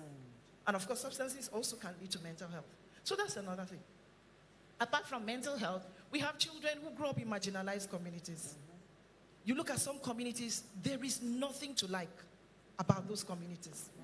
They wake up in the morning, they see the people who are older than them, tying wrappers, taking ogogoro, morning, afternoon, night. And some of them might feel that this is how life is. But life definitely isn't like that. I am not saying that people who grow up in highbrow communities do not do drugs. But the thing is, if you grow up in a marginalized community, this is what you see every day. And then the ability or the capacity to get treated is very slim. For those who have rich parents, they could just say one day, John, it's time for you to go to rehab. They have the money, they can pay and they can follow up. But when you come from a very marginalized community, what your parents are thinking of how to feed you, sometimes you're the one feeding yourself, fending for yourself. And in the process, another thing that you find in marginalized communities is that you see children running around unsupervised. When a child is running around unsupervised, anything can happen. Anyone can call that child, anyone can send that child, anyone can abuse that child. Another thing is trauma. Most children who have traumatic upbringing tend to use substances. And another thing, apart from trauma, is that some children do not just like to be in regimented places. They don't like law and order. And then you need to know how to go about dealing with such children. Some call them misfit, antisocial, and all of that. But that doesn't help. And then another thing that we find is that temperament also affects, also determines if a child will be at risk of substance use. So you have children that are very quiet. If you say stay here, that's where they'll stay. But you have those that are very, very open-minded, very on the move. So yes, those ones you could say, oh, this is this drug. They say, have you tested it? Yes, okay, if you have tested it, bring, let me test it. But you could have those other ones. What is this? It is also a drug. What is it made of? Do your parents know you're using it? My mom said I shouldn't do this.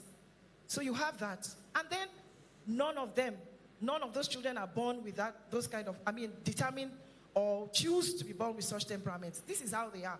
This is how they are created.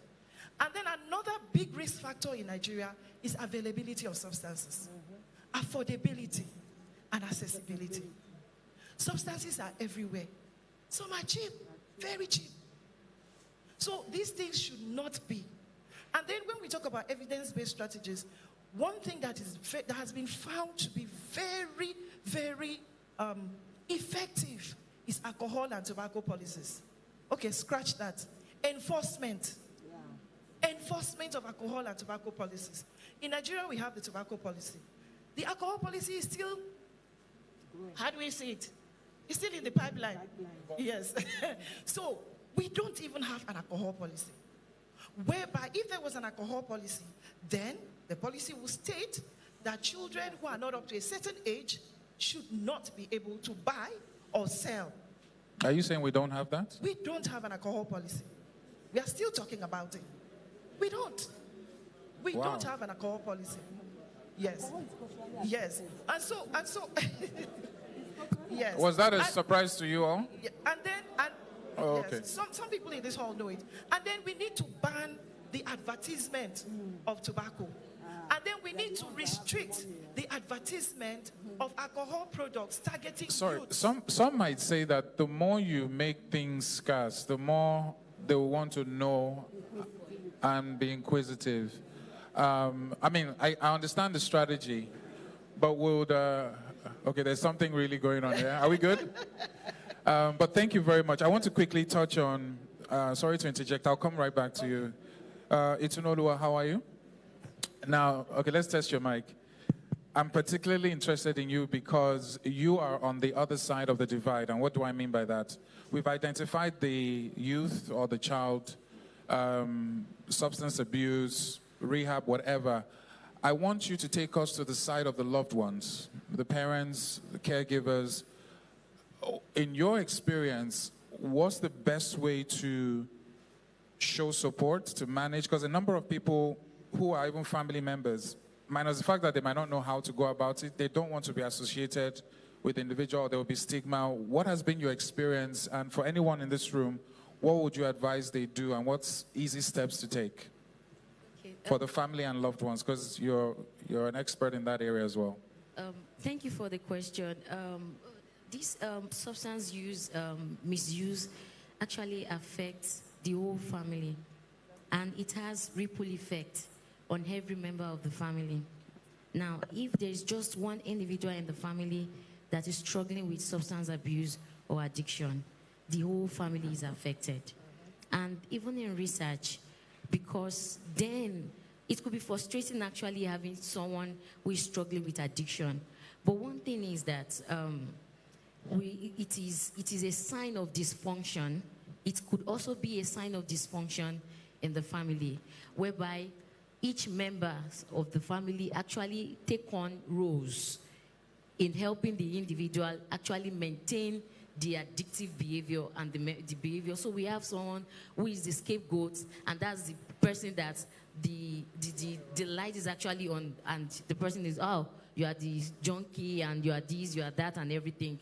And people label the person. But there are other members of the family that indirectly or directly are actually assisting, reinforcing the behavior in the family. And so we could have probably maybe either of the parents who is enabling the person. We call the person enabler.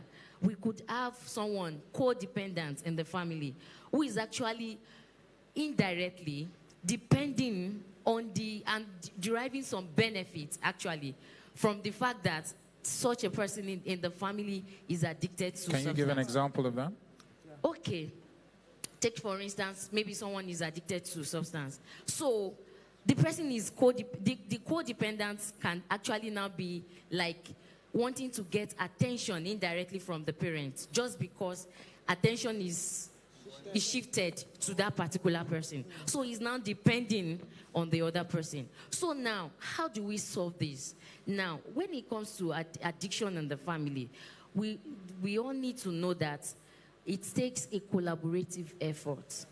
In our facility, for instance, when people come, especially parents of adults and children or young people that are struggling with addiction, we tell them that this treatment phase is not only for professionals alone. You have come to us quite all right, but in fact, the 30% of the treatment care comes from you, the support you give to the person. So the family member, because of the stigma, we have had a case of parent families just come in and say, I just want to dump this child with you. Why? Not because of anything, but because of the stigma it's bringing to the family. So what do?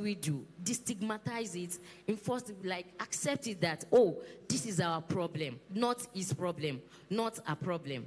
So when you identify that this is our problem, then it becomes it now takes a collaborative effort to actually solving the problem.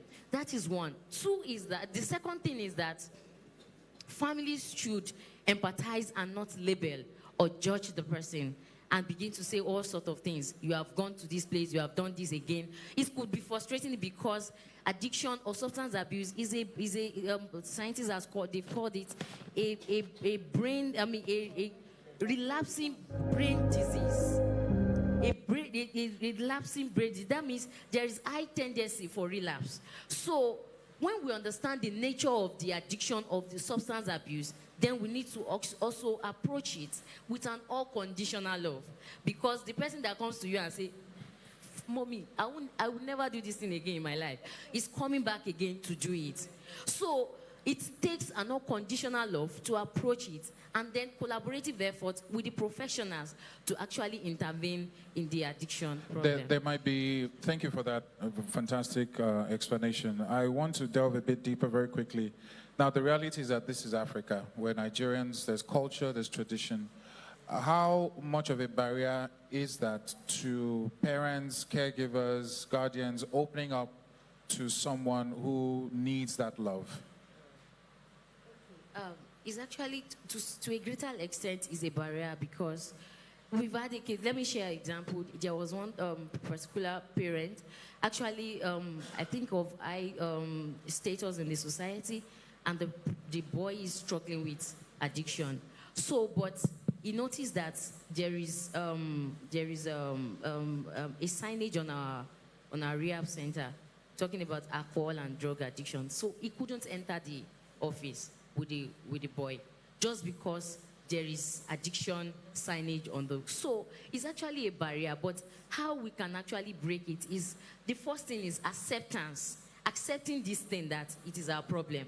And then we advocate for it. Now, I'm one of the members of planning committee for May mental awareness. And what we are trying to propagate and advocate is that we need people to now come out open. Not that you are hiding somewhere and be like, oh, I'm struggling with this in hideouts, but you come out and say, okay, this is what I'm struggling with. And the more you open up, the more you get interventions to the problem. But without opening up, there is no way there can be interventions for the problem. Thank you very much. Then, okay, sorry to add this. Because a lot of people, they seek solution in hideouts, then they get wrong solutions. They get wrong solutions. But the more we propagate openness, and the more we propagate that, okay, let's break the barrier. Let's destigmatize this substance use so that more people can actually come, access the treatment, actually, in the right treatment center. There are a lot of treatment centers. Sometimes people will lock up their loved ones. Actually, practically, I've seen a lot of things happening. They will lock up their loved ones for like 5 days, punishing them.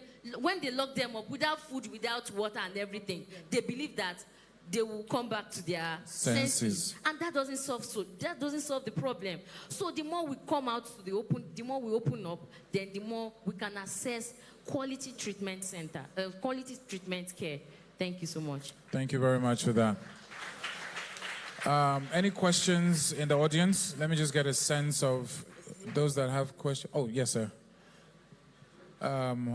Please, the microphones are right there. Just switch them on. And can we have the ushers? Okay.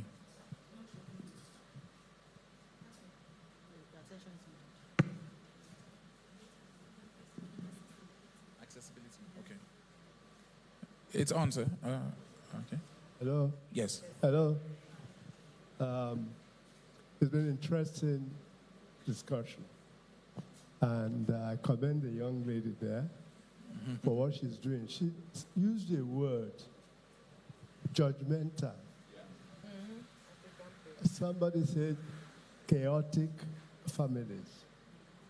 And the other one said marginalized families.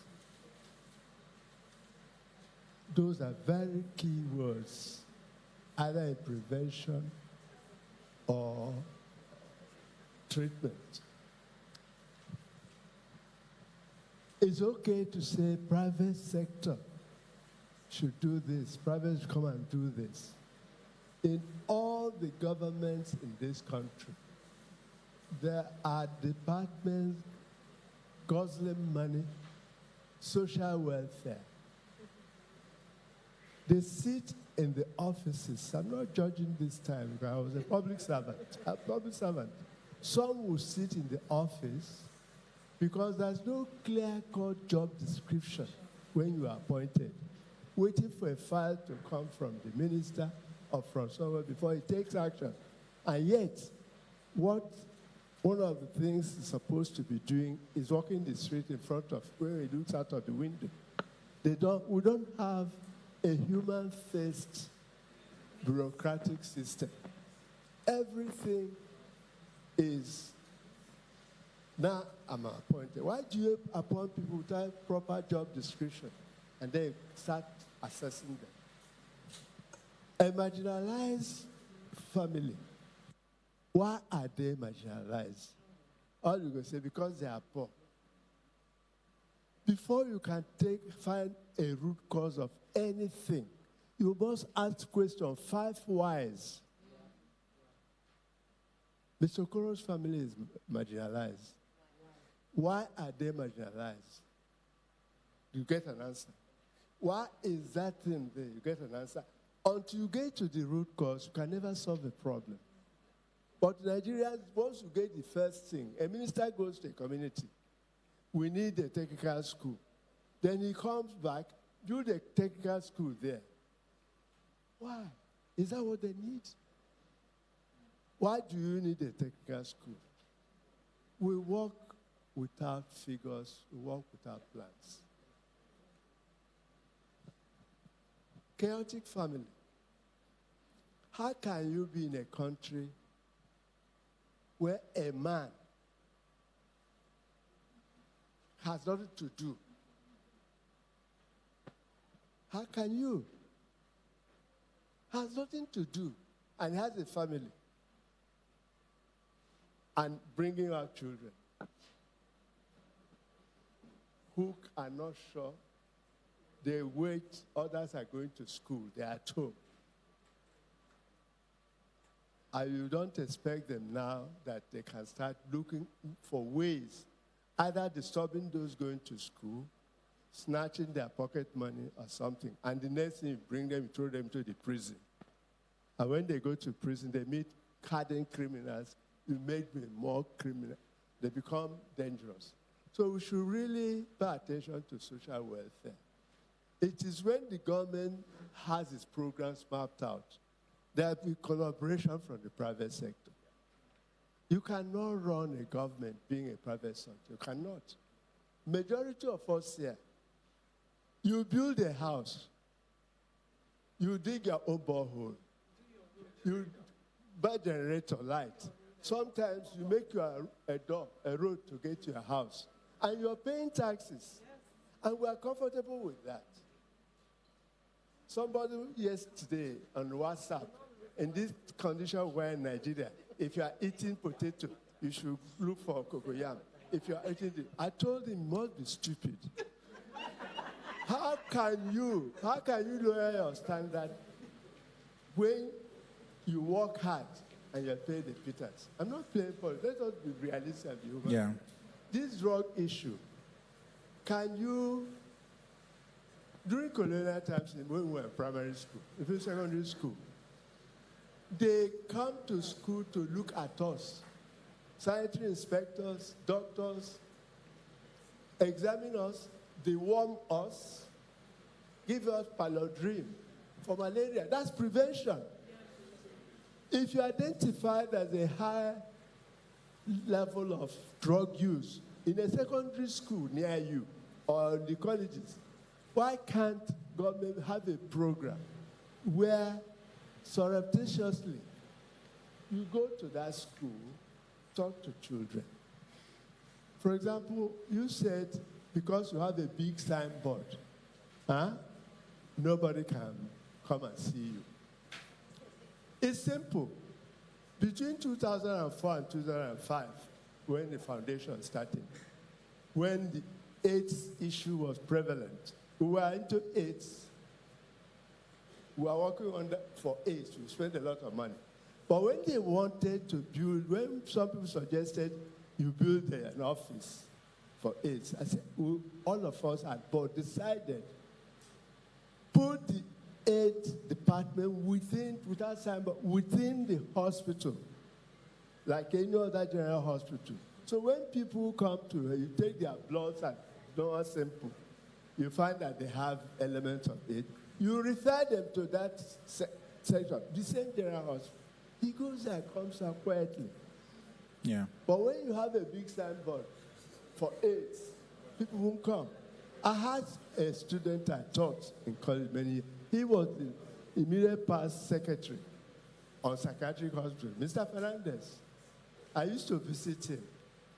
When I go there, I see some of officers in government sneaking. They have psychiatric problem, but they don't do it. But they worked well and retired. But because they must have had an appointment quietly, and they are seen. So please, those of you who work in these sensitive areas, a big man will not come when you say, go. Find a department within existing general hospital. And I think the signage thing is very, you can take a cue from that. Please. Thank you so much. Modify your ways there to see people come. Because of our culture and pride, high ego. I know. People will not kill themselves rather than that. That's fantastic.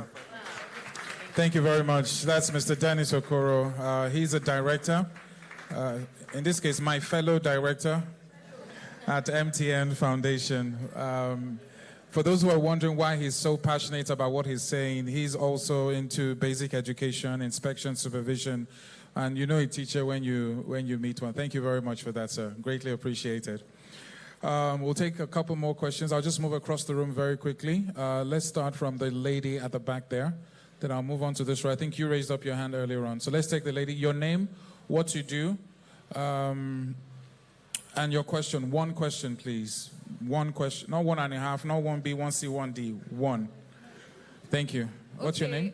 My name is Alemede Evangelista. Ade? Slowly, sorry, so we can hear you. Your name is? Evangelista Alemede. Evangelista. Lovely. Okay, what do you do? I work with Mission Slum Initiative as a support officer. Okay, what's your question? Okay, one of the speakers said we should, they're trying to get people to come out and speak out concerning drug abuse and drug users.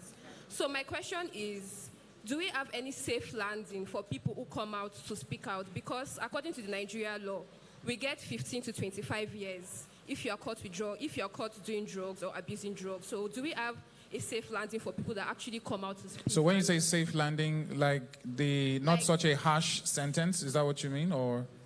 Yes, for coming out to speak or encouraging other people. Okay.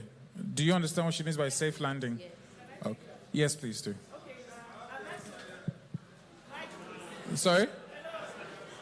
You have the... Okay, 1 second, sir, please. The microphone. Can you give her... No, hold on, sir. Hello. I'm so sorry. Okay, thank you. I'll come to you. Yes, I'd like to take that question because I'm a former law enforcement officer. I worked in NDLEA for 21 years before I left. Yes, Respect. Please clap. You have to clap for that, please. Yes. So there is no law in NDLEA or in Nigeria that punishes people who have recovered from substance use. There is no law that punishes people. Yes, I'm coming. She's talking about a safe landing after you come out to say that you had used No, those drugs. that have been caught. Is it those that have been caught? No, she said those that had used. Those that have abused substance. Yes, I heard her question. There is no law. In fact, like the zonal commander said, the drug demand reduction unit of NDLEA is there to support people like that. NDLEA is also into treatment and recovery. The assistant commander of drug demand reduction unit is here. The Lagos State commander of NDLEA Lagos State is also here. You can confirm this. There is no such law, please. There is no such law. Thank you very much for that. Yes, sir. The solution has been solutioned. The honorable commissioner wants to leave soon, so maybe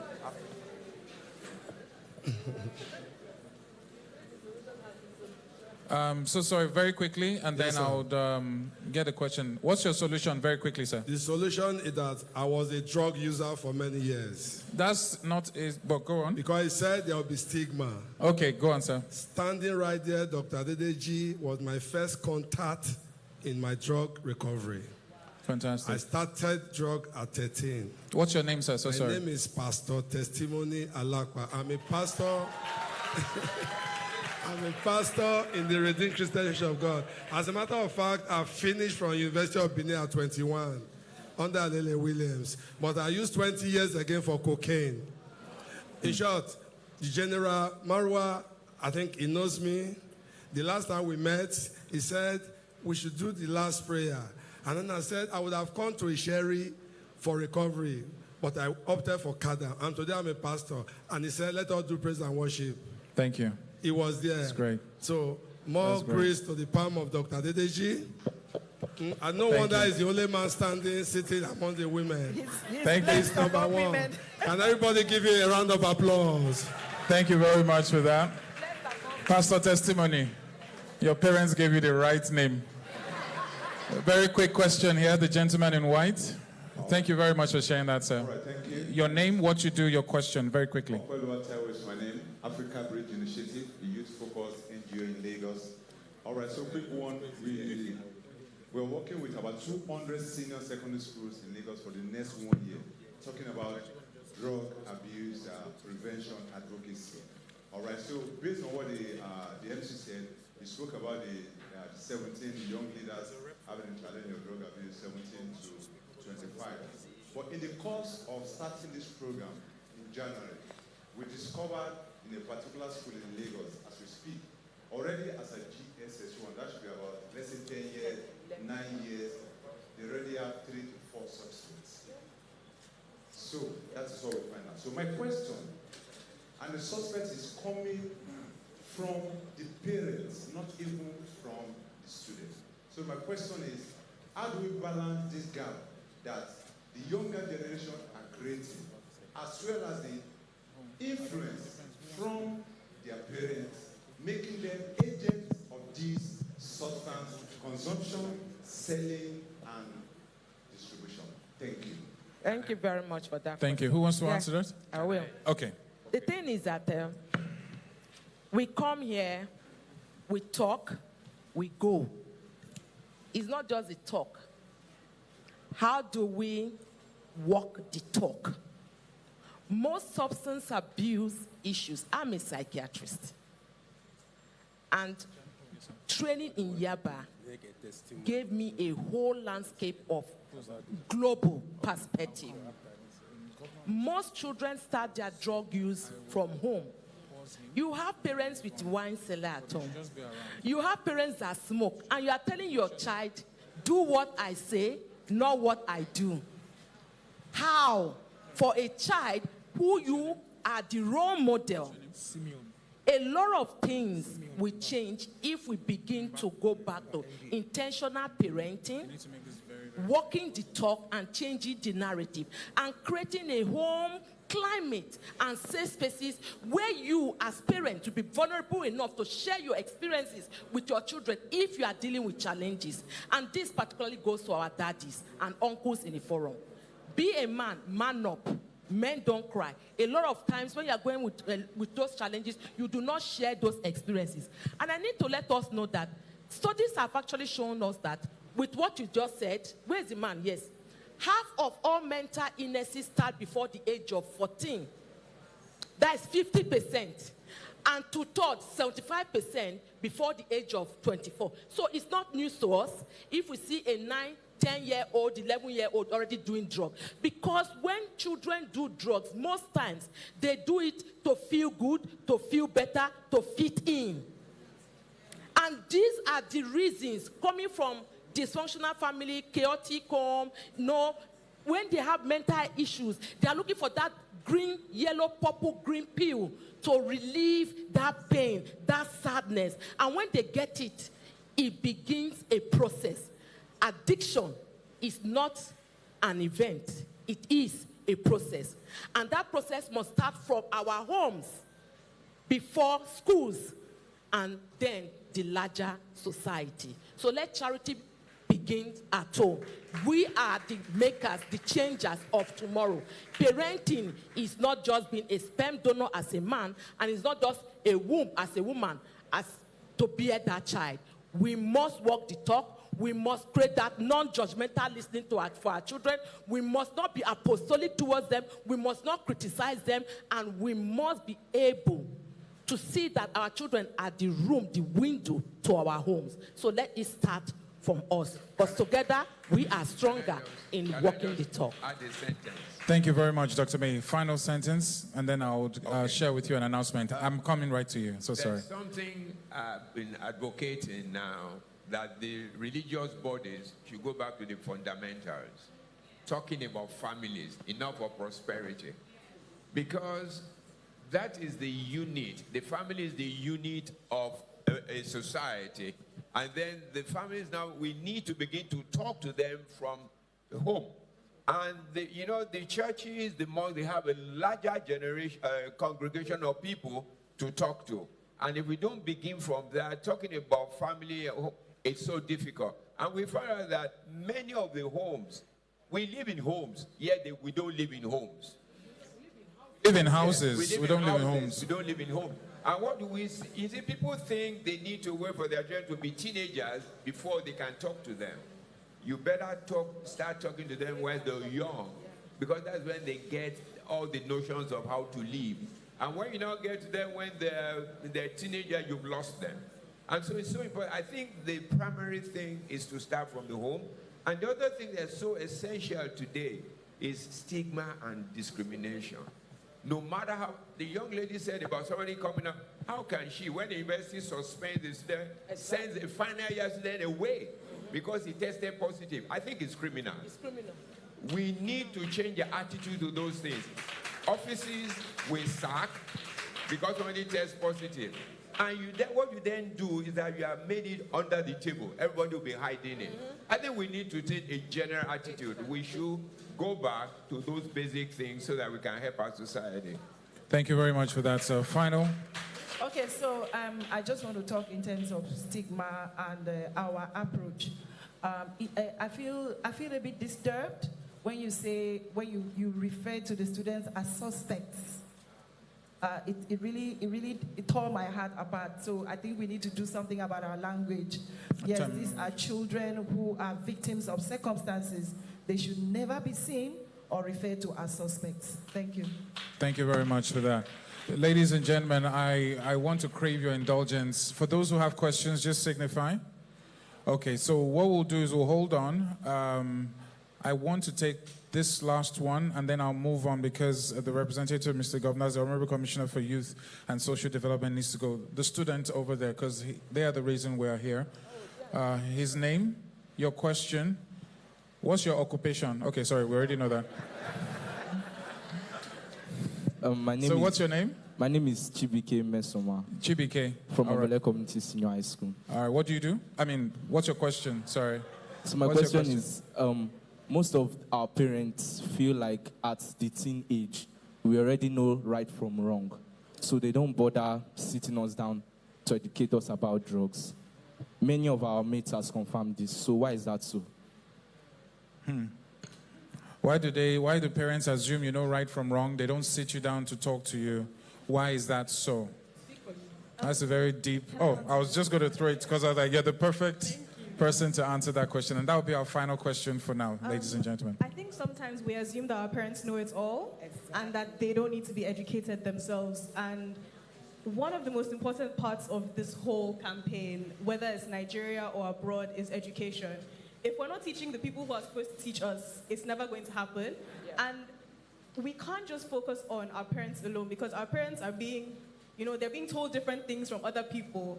And at the end of the day, what they pass to us is what they've heard as well. So if we're not teaching the people that are talking to our parents as well, then there's going to be a lot of misinformation. And in my opinion, like I think you mentioned, the population or the congregations in churches and mosques is large. Yeah. If we're able to educate these leaders, whether it's government, churches, mosques, wherever, so they know what to tell our parents as well. And then the information is passed on in a way that everyone knows the exact same things. We all know that drugs are bad for us. We're all hearing it from people that we trust and respect. Then we all know what to do about that. We know whenever we see people taking drugs, we need to help them. Not say, you need to stop that, that's very bad, you would die. But, but how can I help you? What do you need help with? And be a lot more empathetic than judgmental, because I think that's one of the biggest issues that we have in Nigeria. Fantastic. Thank you, Lord. Let me, just for the parents in the room, please, I need to tell us, because I'm sitting down here, not as a psychiatrist, but also a parent. It is easier and cheaper to nurture a healthy child than to manage a damaged adult. Please. It's easier and cheaper to nurture a healthy child than to manage or fix a damaged adult. We need to know that. Thank you very much for that. I think that sinks home. When you're talking about religious organizations, it occurred to me that what if we convinced our individual church leaders, mosque leaders, to have one full service on just educating people, and the offerings and everything that comes in that day goes to rehabilitating, even if it's just one Sunday in a month. And you have that responsibility to go back to your various churches and see if you can convince them. Imagine a church service from beginning to end, 3 services, whatever it is, denomination, and one full service is dedicated to just sensitizing people. Imagine the changes that could happen. I'm just putting it out there. Sorry, just on that topic as well, on sensitizing, the churches and the whole congregation, is I think they need to go through some sort of training themselves as well. Yeah. Because as it is now, if you go to a pastor, for example, with symptoms of depression or anxiety, the first thing they're going to do is deliverance. And it's not a demonic, it has nothing to do with demons. So if they don't know what to do Even the themselves, demon is like, Exactly. it's not me now. So if they don't know what to do themselves, then they're going to keep on passing on wrong information. Thank you very much. Ladies and gentlemen, please, a round of applause to our panelists. The evidence is clear. Invest in prevention, and the prevention starts with you. They are doing what they're doing. You all belong to one religious organization or another, one body or another. You have the power to actually push that narrative from this room. There are close to 300 of us in this room, give or take. Imagine if each of us goes back to our organizations, our offices, our bodies, and says we must do this, even if it's once in 1 year. That is the kind of effect that this whole campaign is preaching. Let's take action, not just the talk. All right? Thank you very much again. A round of applause to them. Pharmacist Moses Awolola, are you still here? So I am in a quagmire, as I've been told that the Honorable Commissioner for Youth and Social Development representing Mr. Governor needs to leave. Do you want to quickly say, or do you want to cede to your goodwill message? Do you have a goodwill message? Yes, please, very quickly. So we can, because once Mr. Governor speaks, nobody else will be permitted to. Please, I think once again, MTN Foundation deserves a round of applause. I wish we could talk all day, but this is where we are. Okay, thank you very much. I want to excuse myself because statutorily I don't have to speak even after the SA has spoken. Talk less of the governor. But by the way, I bring greetings from the hierarchy of the Ministry of Health, from the Permanent Secretary to SA and to the Honorable Commissioner of Health. Ordinarily, Honorable Commissioner would have loved to be here, but due to the medical palliative and medical outreach that is going on, we held one last 2 weeks, and another one is coming tomorrow. So the preparation towards that medical outreach is the reason why the top hierarchy of the ministry are engaged. So by and large, everything has been said. The key word is every effort must be towards prevention, and the key word is the cooperation of the stakeholders. So I want us to go home with all these things that have been learned today, and together we can win the war against drug abuse. Thank you very much. Thank you very much, sir. To the panelists, if you can hear me, I want to crave your indulgence to please wait behind, and all our distinguished guests. We have a photo session at the entrance of the hall for the photo op. And on that note, we're going to have in this particular order, we're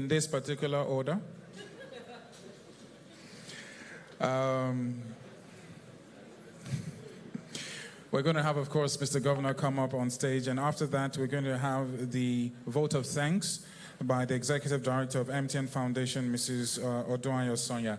I want everyone, please, after the Governor's speech and the vote of thanks, to please stay behind so they can have the photo up, and then we can move on. A lot has happened today, but it's a good type of feeling. Am I correct? Do you feel you took something away from today? Something valuable, and more importantly, action. On that note, ladies and gentlemen, it is with a great honor that I call up on stage the Executive Governor of Lagos State, Mr. Babajide Olusola Sanwo-Olu, represented by the Honorable Commissioner for Youth and Social Development, Mr. Bolaji Ogunlende, to give the remarks.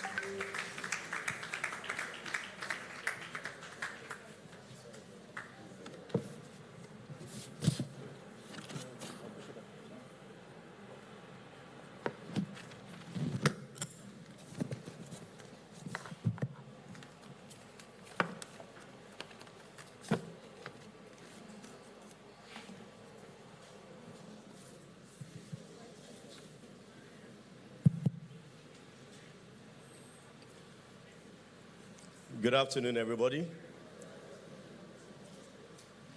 Seems like we're a bit tired. Good afternoon, everybody.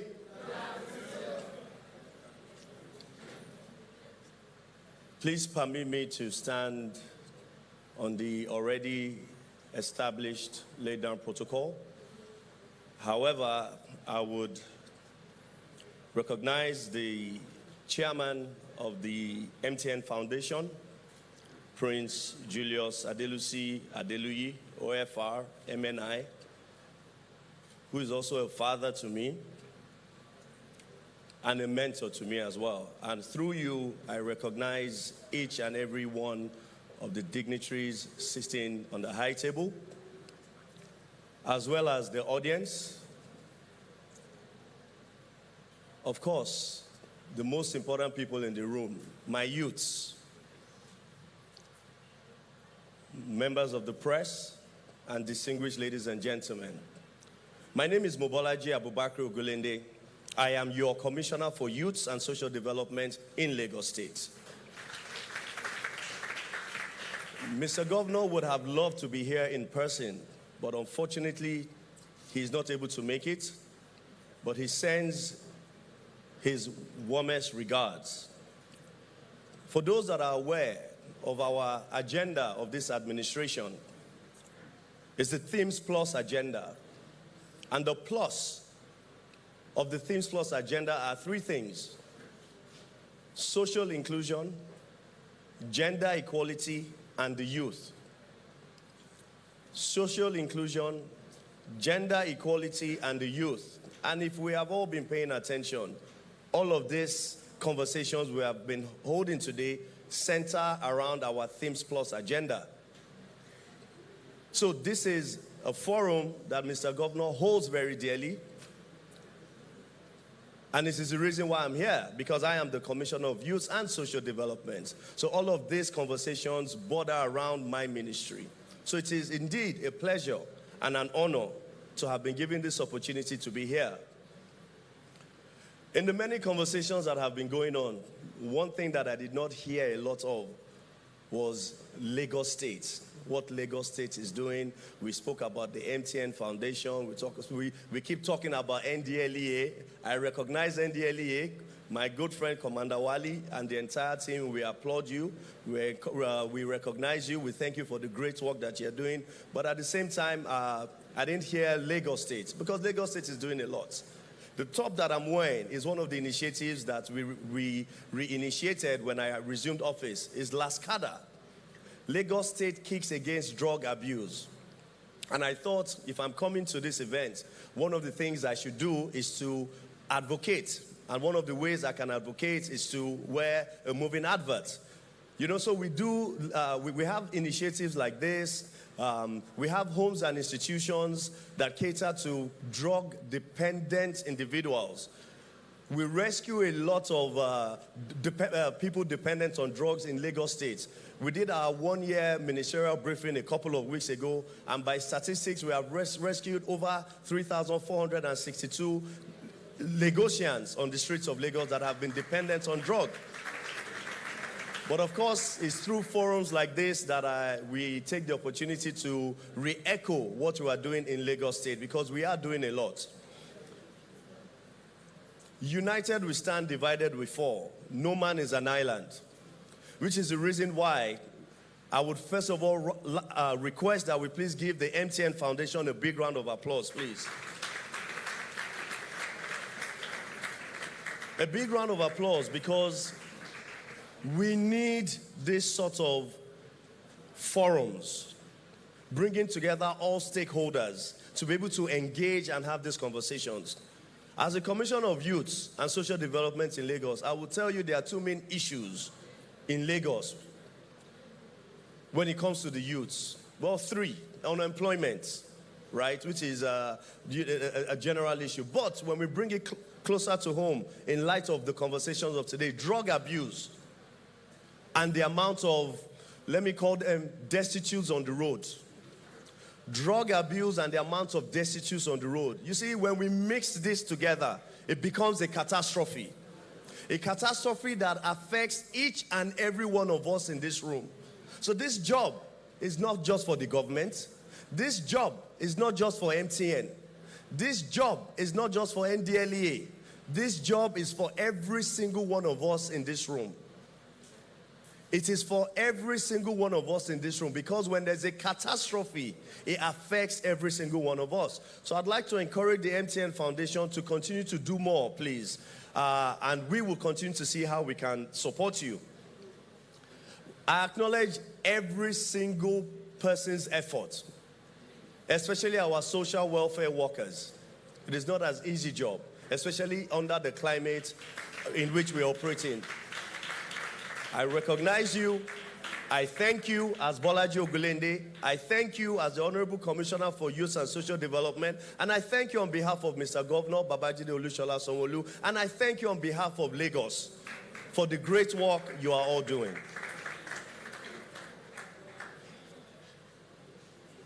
Mr. Dennis, when Chairman was talking, he mentioned you were involved in the walk in Abuja.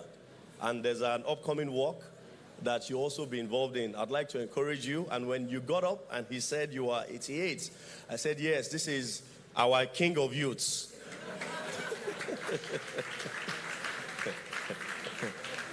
So we will encourage you, the king of youths, so that you can continue to inspire all of us. Because if you can do it, then there's nothing stopping each and every one of us here. Please, can we give Mr. Dennis a round of applause, please? Mr. Danilo, when you were talking, in your statistics, you mentioned that it is projected that there will be an increase in drug dependency and abuse. Again, this is a message for each and every one of us. It is a pandemic. It is a pandemic that is slowly eating into our society. You may say to yourself, I don't take drugs. I don't know anybody that takes drugs. So really, I don't really need to be involved. But no. You can be minding your business on your road, on the road. Minding your business on the road. But that individual has taken that substance and he's driving or walking and attacks you and leads to your death. It happens. It is happening. It is going to happen. Which is why we must all take responsibility on this issue at hand. The NDLEA, we continue to recognize you and we continue to encourage you for the great work that you're doing. I see all of your reports. Recently, you apprehended some people that were going to Hajj. I saw that. You've continued to seize containers of all of these substances. We encourage you. We will continue to be there to support you. And please do not hesitate to reach out. To the students, excuse me. The lady in black, the usher, can you please hold up for a second, please? To the students, how many of us are students here? Fantastic. I love to do this, and I hope it works so that you can understand what is happening in our society. You're all students. Kolos, who knows Kolos? Now, Kolos. Abi? Loud. Abi? Indian Hem. Milo. Molly. Gum. Gum, Abi? Colorado. Abi? What else? No, ice. What else? Afi stew. Happy milk. Happy pills. I learn more every time. Milo. You know Milo too, Abi? What else? So, that is it. Helium, gutter, everything. That is it. I went to an event and I just started with Kolos and they started echoing something. Kolos, there was apparently was a song. And they, but they are the students, they are the youths that we're talking about, they know it already. So you see this era, just to buttress what sorry, I didn't get your name. Samira. We've gone past the era of, wanting to hide, wanting to, protect our children. They already know it. They already know what's up. So what we can do as adults, as parents, as guardians, as teachers, is to guide them, is to conversate with them and let them know, the issues that can come out of this. So I just needed to do that so that we can already see that as young as they are, they already know it. So there's nothing to hide from them. We just need to encourage them to speak up. It's all about speaking up. That is what the advocacy should be about, speak up. Because when we have all of these brilliant conversations, have the panelists that have come upstairs to have the conversations, if we do not encourage them to speak up, it would continue to be inside them. They would have conversations with the wrong set of people and continue to go down this line. But your Kira app is very interesting. It's something that has caught my interest, and I think it's something the Lagos State government would like to discuss with you to see how we can take it to the next level. So I thank you once again, and I would go to my speech to be on behalf of my governor, your governor, our governor, Governor Babajide Olusola Sanwo-Olu. Please permit me to stand on the already laid down established protocol. Drug abuse is a grave challenge that undermines the health, productivity, and potential of our youth, who are the bedrock of our country's future. In Lagos State, we have witnessed the devastating impact of this affliction on families, communities, and the socio-economic fabric of our society. This is why I am happy to join the board and management of the MTN Foundation and stakeholders at this MTN Foundation Stakeholders Conference to mark the International Day Against Drug Abuse and Illicit Trafficking. The theme of this year's commemoration, breaking the cycle, effective strategies for preventing drug abuse amongst Nigerians' youths. It is not just timely, but it is imperative. It also resonates deeply with our administration's mission to safeguard the future of our nation. I appreciate and commend MTN Nigeria, who, through its MTN Foundation and in collaboration with stakeholders, launched an initiative called the ASAP, the Anti-Substance Abuse Project, a multi-stakeholder and sectorial behavior change initiative aimed at reducing the rate of first-time substance abusers amongst young Nigerians aged between 10 and 25 years.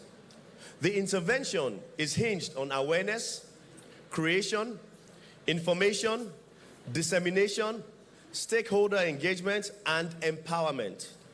I thank you for keeping in step with our administration to ensure that our goal of building a greater Lagos is realized.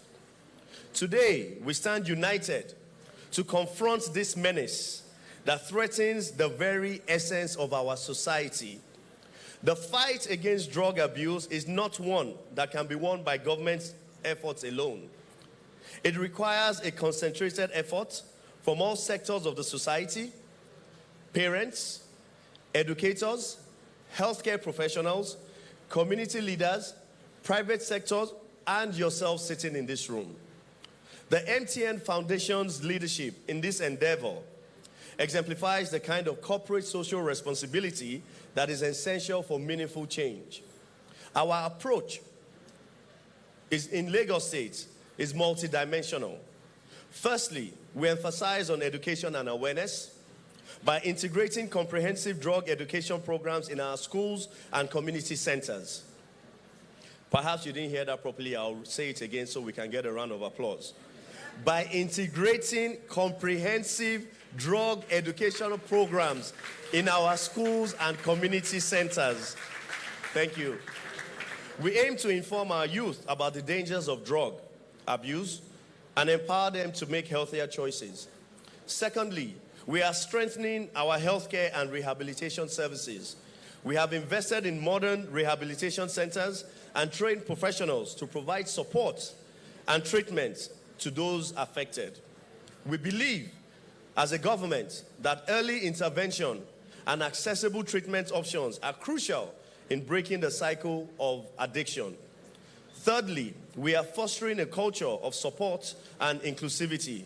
Through community engagement and youth empowerment initiatives, we are creating environments where young people can thrive, find purpose, build resilience against the pressures that lead to drug abuse. Today's conference is a testament to the power of collaboration. By sharing insights, strategies, and best practices, we can develop a more effective solution and amplify our product. As we continue on this International Day against drug abuse and illicit trafficking, let us remember that our collective efforts will shape the future of our nation. Each one of us has a role to play in creating a drug-free society. Let us pledge to work together, innovate continuously, and remain steadfast in our mission to break the cycle of drug abuse. Together, we can transform the lives of our youth, ensuring that they grow up in an environment that nurtures their dreams and aspirations. I congratulate MTN Foundation for a successful conference and urge that this conference should be a catalyst for renewed energy and collaboration in our fight, our collective fight, our unified fight against drug abuse. Thank you all for listening.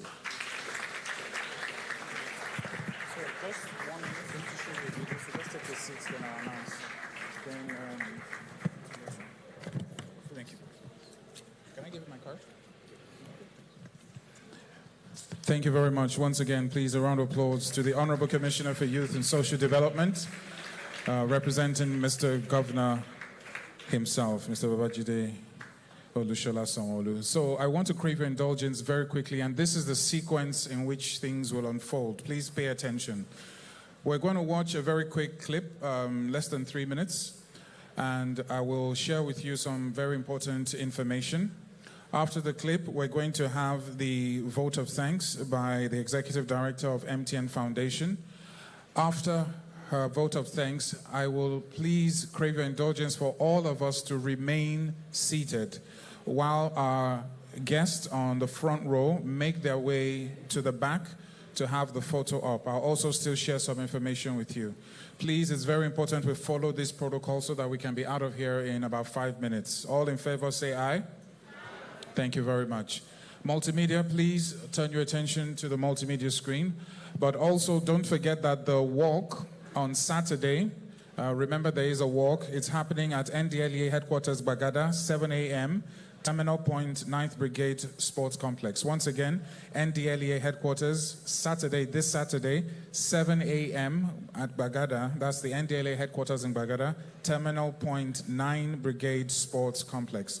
Please turn your attention to the multimedia screen for this clip. Thank you.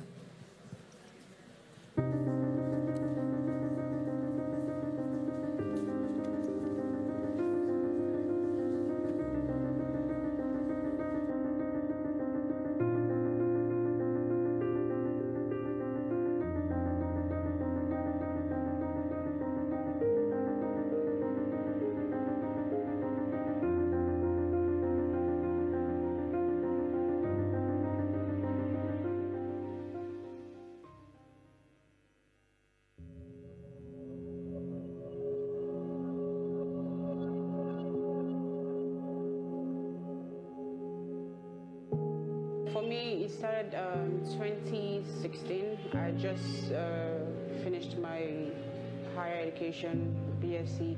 So I moved to Abuja as a 20-year-old, living alone with friends. I got mixed up with the wrong crowd. And from a house party, I started taking drugs.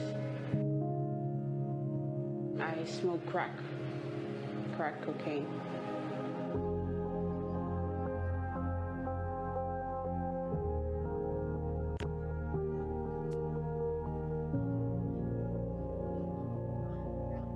Being a unsupervised 20-year-old in the midst of older, rich kids, I would say, it was the lifestyle, basically. That's what was happening. It was drugs, sex, and alcohol. The majority of your recent contacts are different dealers.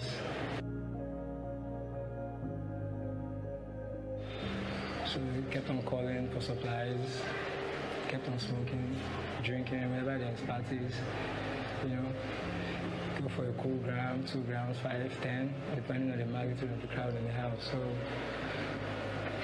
for us, it was just, you know, just a cool lifestyle, you know, doing bad boy, you know, cocaine. Sometimes we take lines. I think substance abuse became a near epidemic situation in Nigeria today from like about 10 years ago, thereabout. But it has been there. It had been silent, but people, it's like an invisible scourge that people did not realize was there. But by 10 years ago, substance abuse became a major issue up to this moment. Now it's very frightening. It was fun initially until I started taking my activities away, the things I love doing, you know, like going to sports, watching football on TV.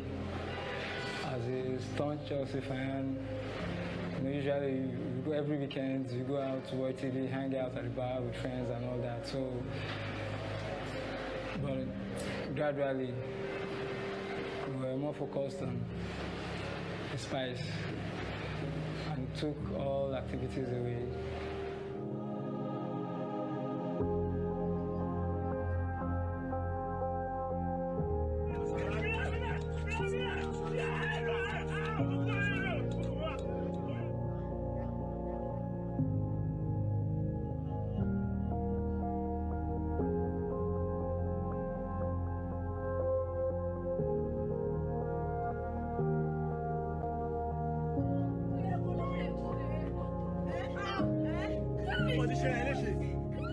We sell for different type of people, both old and young, big men, big lady, big people even in Nigeria, people I can't even mention their name, a lot of people out there. So someone brought his this car, it was his car to come and smoke overnight, 1.2 million naira, and he dropped the car key and the documents that he will come and pay. Someone has dropped C of O for his land. The BP was over the roof. They were like, what are you doing with your life? So I was like, I don't know, what's the people talking about? I came to do eye test, you're telling me I BP. So eventually when I did see the doctor was now like explaining to me that based on the test, they did some tests for me. They said like, guy, do you smoke?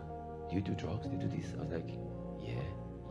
They said, based on what we can observe on you and the way your BP is now, if you continue this lifestyle, we are not sure you make it to live another 1 year.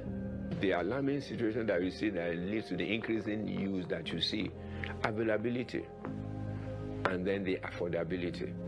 Today, there are so many substances that people can afford, and it's everywhere. That's one.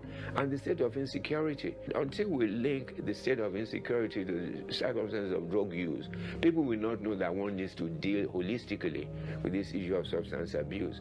But I can tell you one thing, through the action of the NDLEA, a lot of drugs coming in has reduced. The roles and responsibilities of NDLEA is to eradicate all drug-related offenses, whether it is by way of trafficking, by way of cultivation, dealing, or transportation, storage, and all other matters related to drug offenses.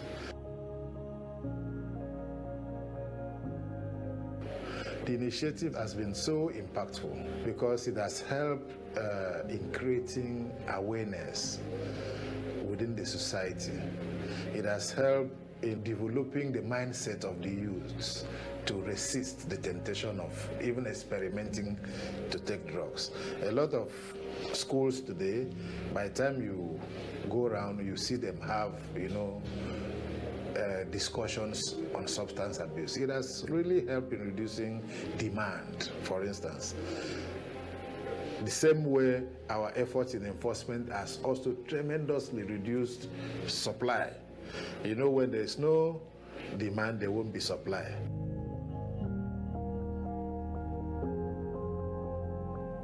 As humans, I feel the only reason why we are here is to add value to life. Because life has given us everything we have. So now the question is, what are we giving back to life?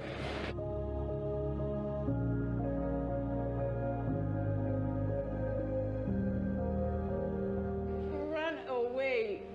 The first time I tried it, I wish I didn't try it again. Don't try it at all. Don't introduce anybody to it. Run away from it. But most importantly, stay away from the bunk. The bunk is the beginning of nemesis.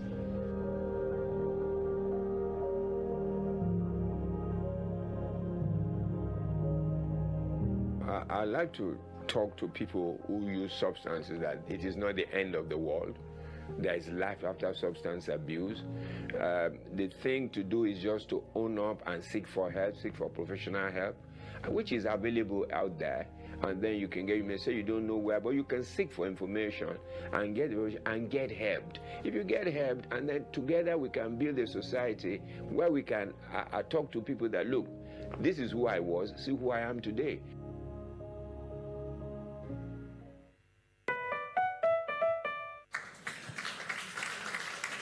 I'm sure we can do much better than that, ladies and gentlemen.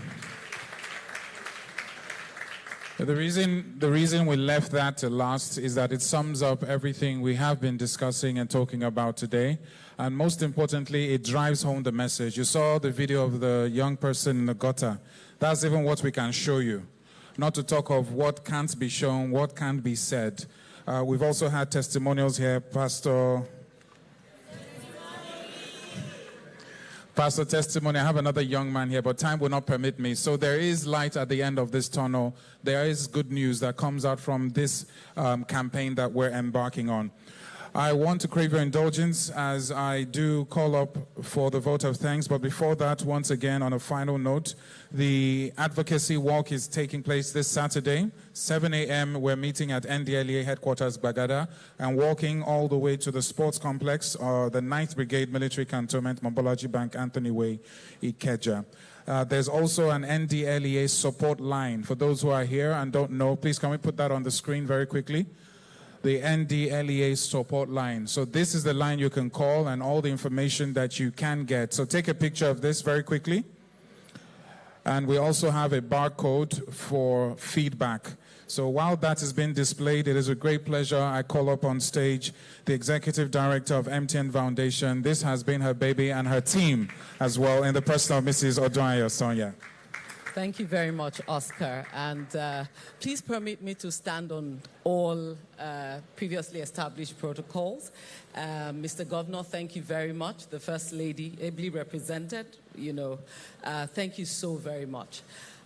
I think for us at the foundation, and I know that for us at the foundation, the reason why we do this and many more things that we do is because substance abuse, drug abuse, whatever you choose to call it, is taking away our future. I know young ladies who could have become the greatest senior advocates of Nigeria, but they've been destroyed by drugs. I know gentlemen who started out in school, studying medicine, surgery, they had dreams.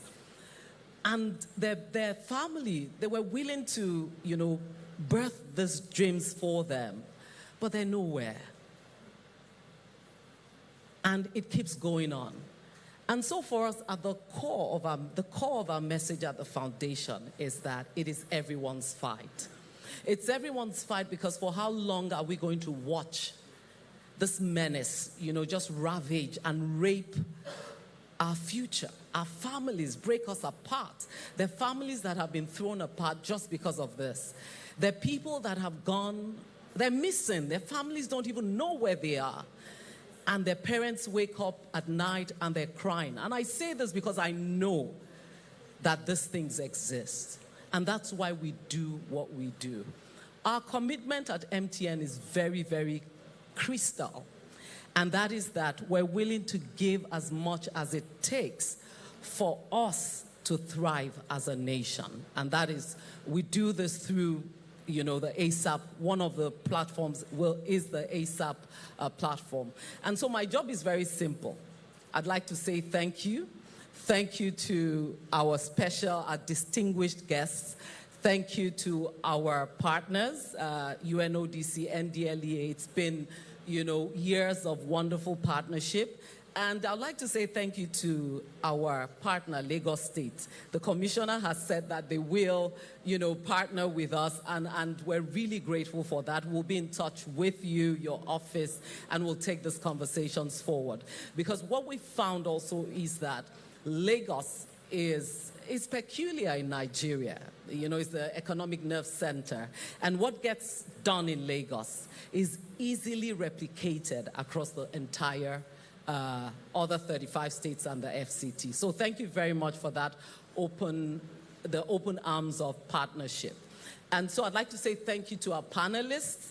It was difficult to get them. They're very busy. I have one sister that sat here. She's in one country today, another country tomorrow. But she made it. Thank you, Dr. Doku. Thank you, Samira. Thank you to all our, the panelists. Thank you for the commitment. And thank you to the audience. It takes a lot to come here and spend almost the whole day. But it's because you may not know it, but it's because you're passionate about this. And I'd like to say, as we close, let's keep the message going. It's an open conversation. It's an ongoing discussion. Let's keep it going. A word in season can change a lot for people. Reach out to people. Be the light wherever you find yourself. And let's just get into this fight mode. Because it is indeed an art of war we must learn. Because if not, then we'll be consumed. So we look forward to the walk on Saturday. Please do make out time to come. Apart from the fact that it's advocacy, it will be good for you to count 10,000 steps that day or even more, minimum. And, it will help your health. We also look forward to our stakeholder conference in Abuja. If you're able to come, please do come. And then we'll also have another walk in Kano. Thank you very much for coming. We draw the curtains on the conference in Lagos this year. But like I said, it's an ongoing conversation, and you will be hearing more from us. Thank you, everyone. Have a good day. Thank you. Ladies and gentlemen, please, can we stay seated? Thank you very much, Ma. Once again, a round of applause to Mrs. Oduayo Sonia, the Executive Director, MTN Foundation. We, the directors, will be there at the advocacy walk. Did I say something? We, the Board of Directors at the MTN Foundation, will be there. We hope to see you soon. Please, can we all remain seated? The first row, please, can we rise to take the pictures at the media wall outside. While we're waiting, please turn your attention. Please, everyone, stay seated, please. It's very important you stay seated. I have very vital information to pass across. Once again, the advocacy walk is on Saturday, this Saturday, NDLEA headquarters, Wagada, 7 a.m. We're walking to the sports complex on the 9th Brigade Military Cantonment, Mobolaji Bank, Anthony Way, Ikeja. I have a remarkable story here to share with a young man. So while our distinguished guests are making their way.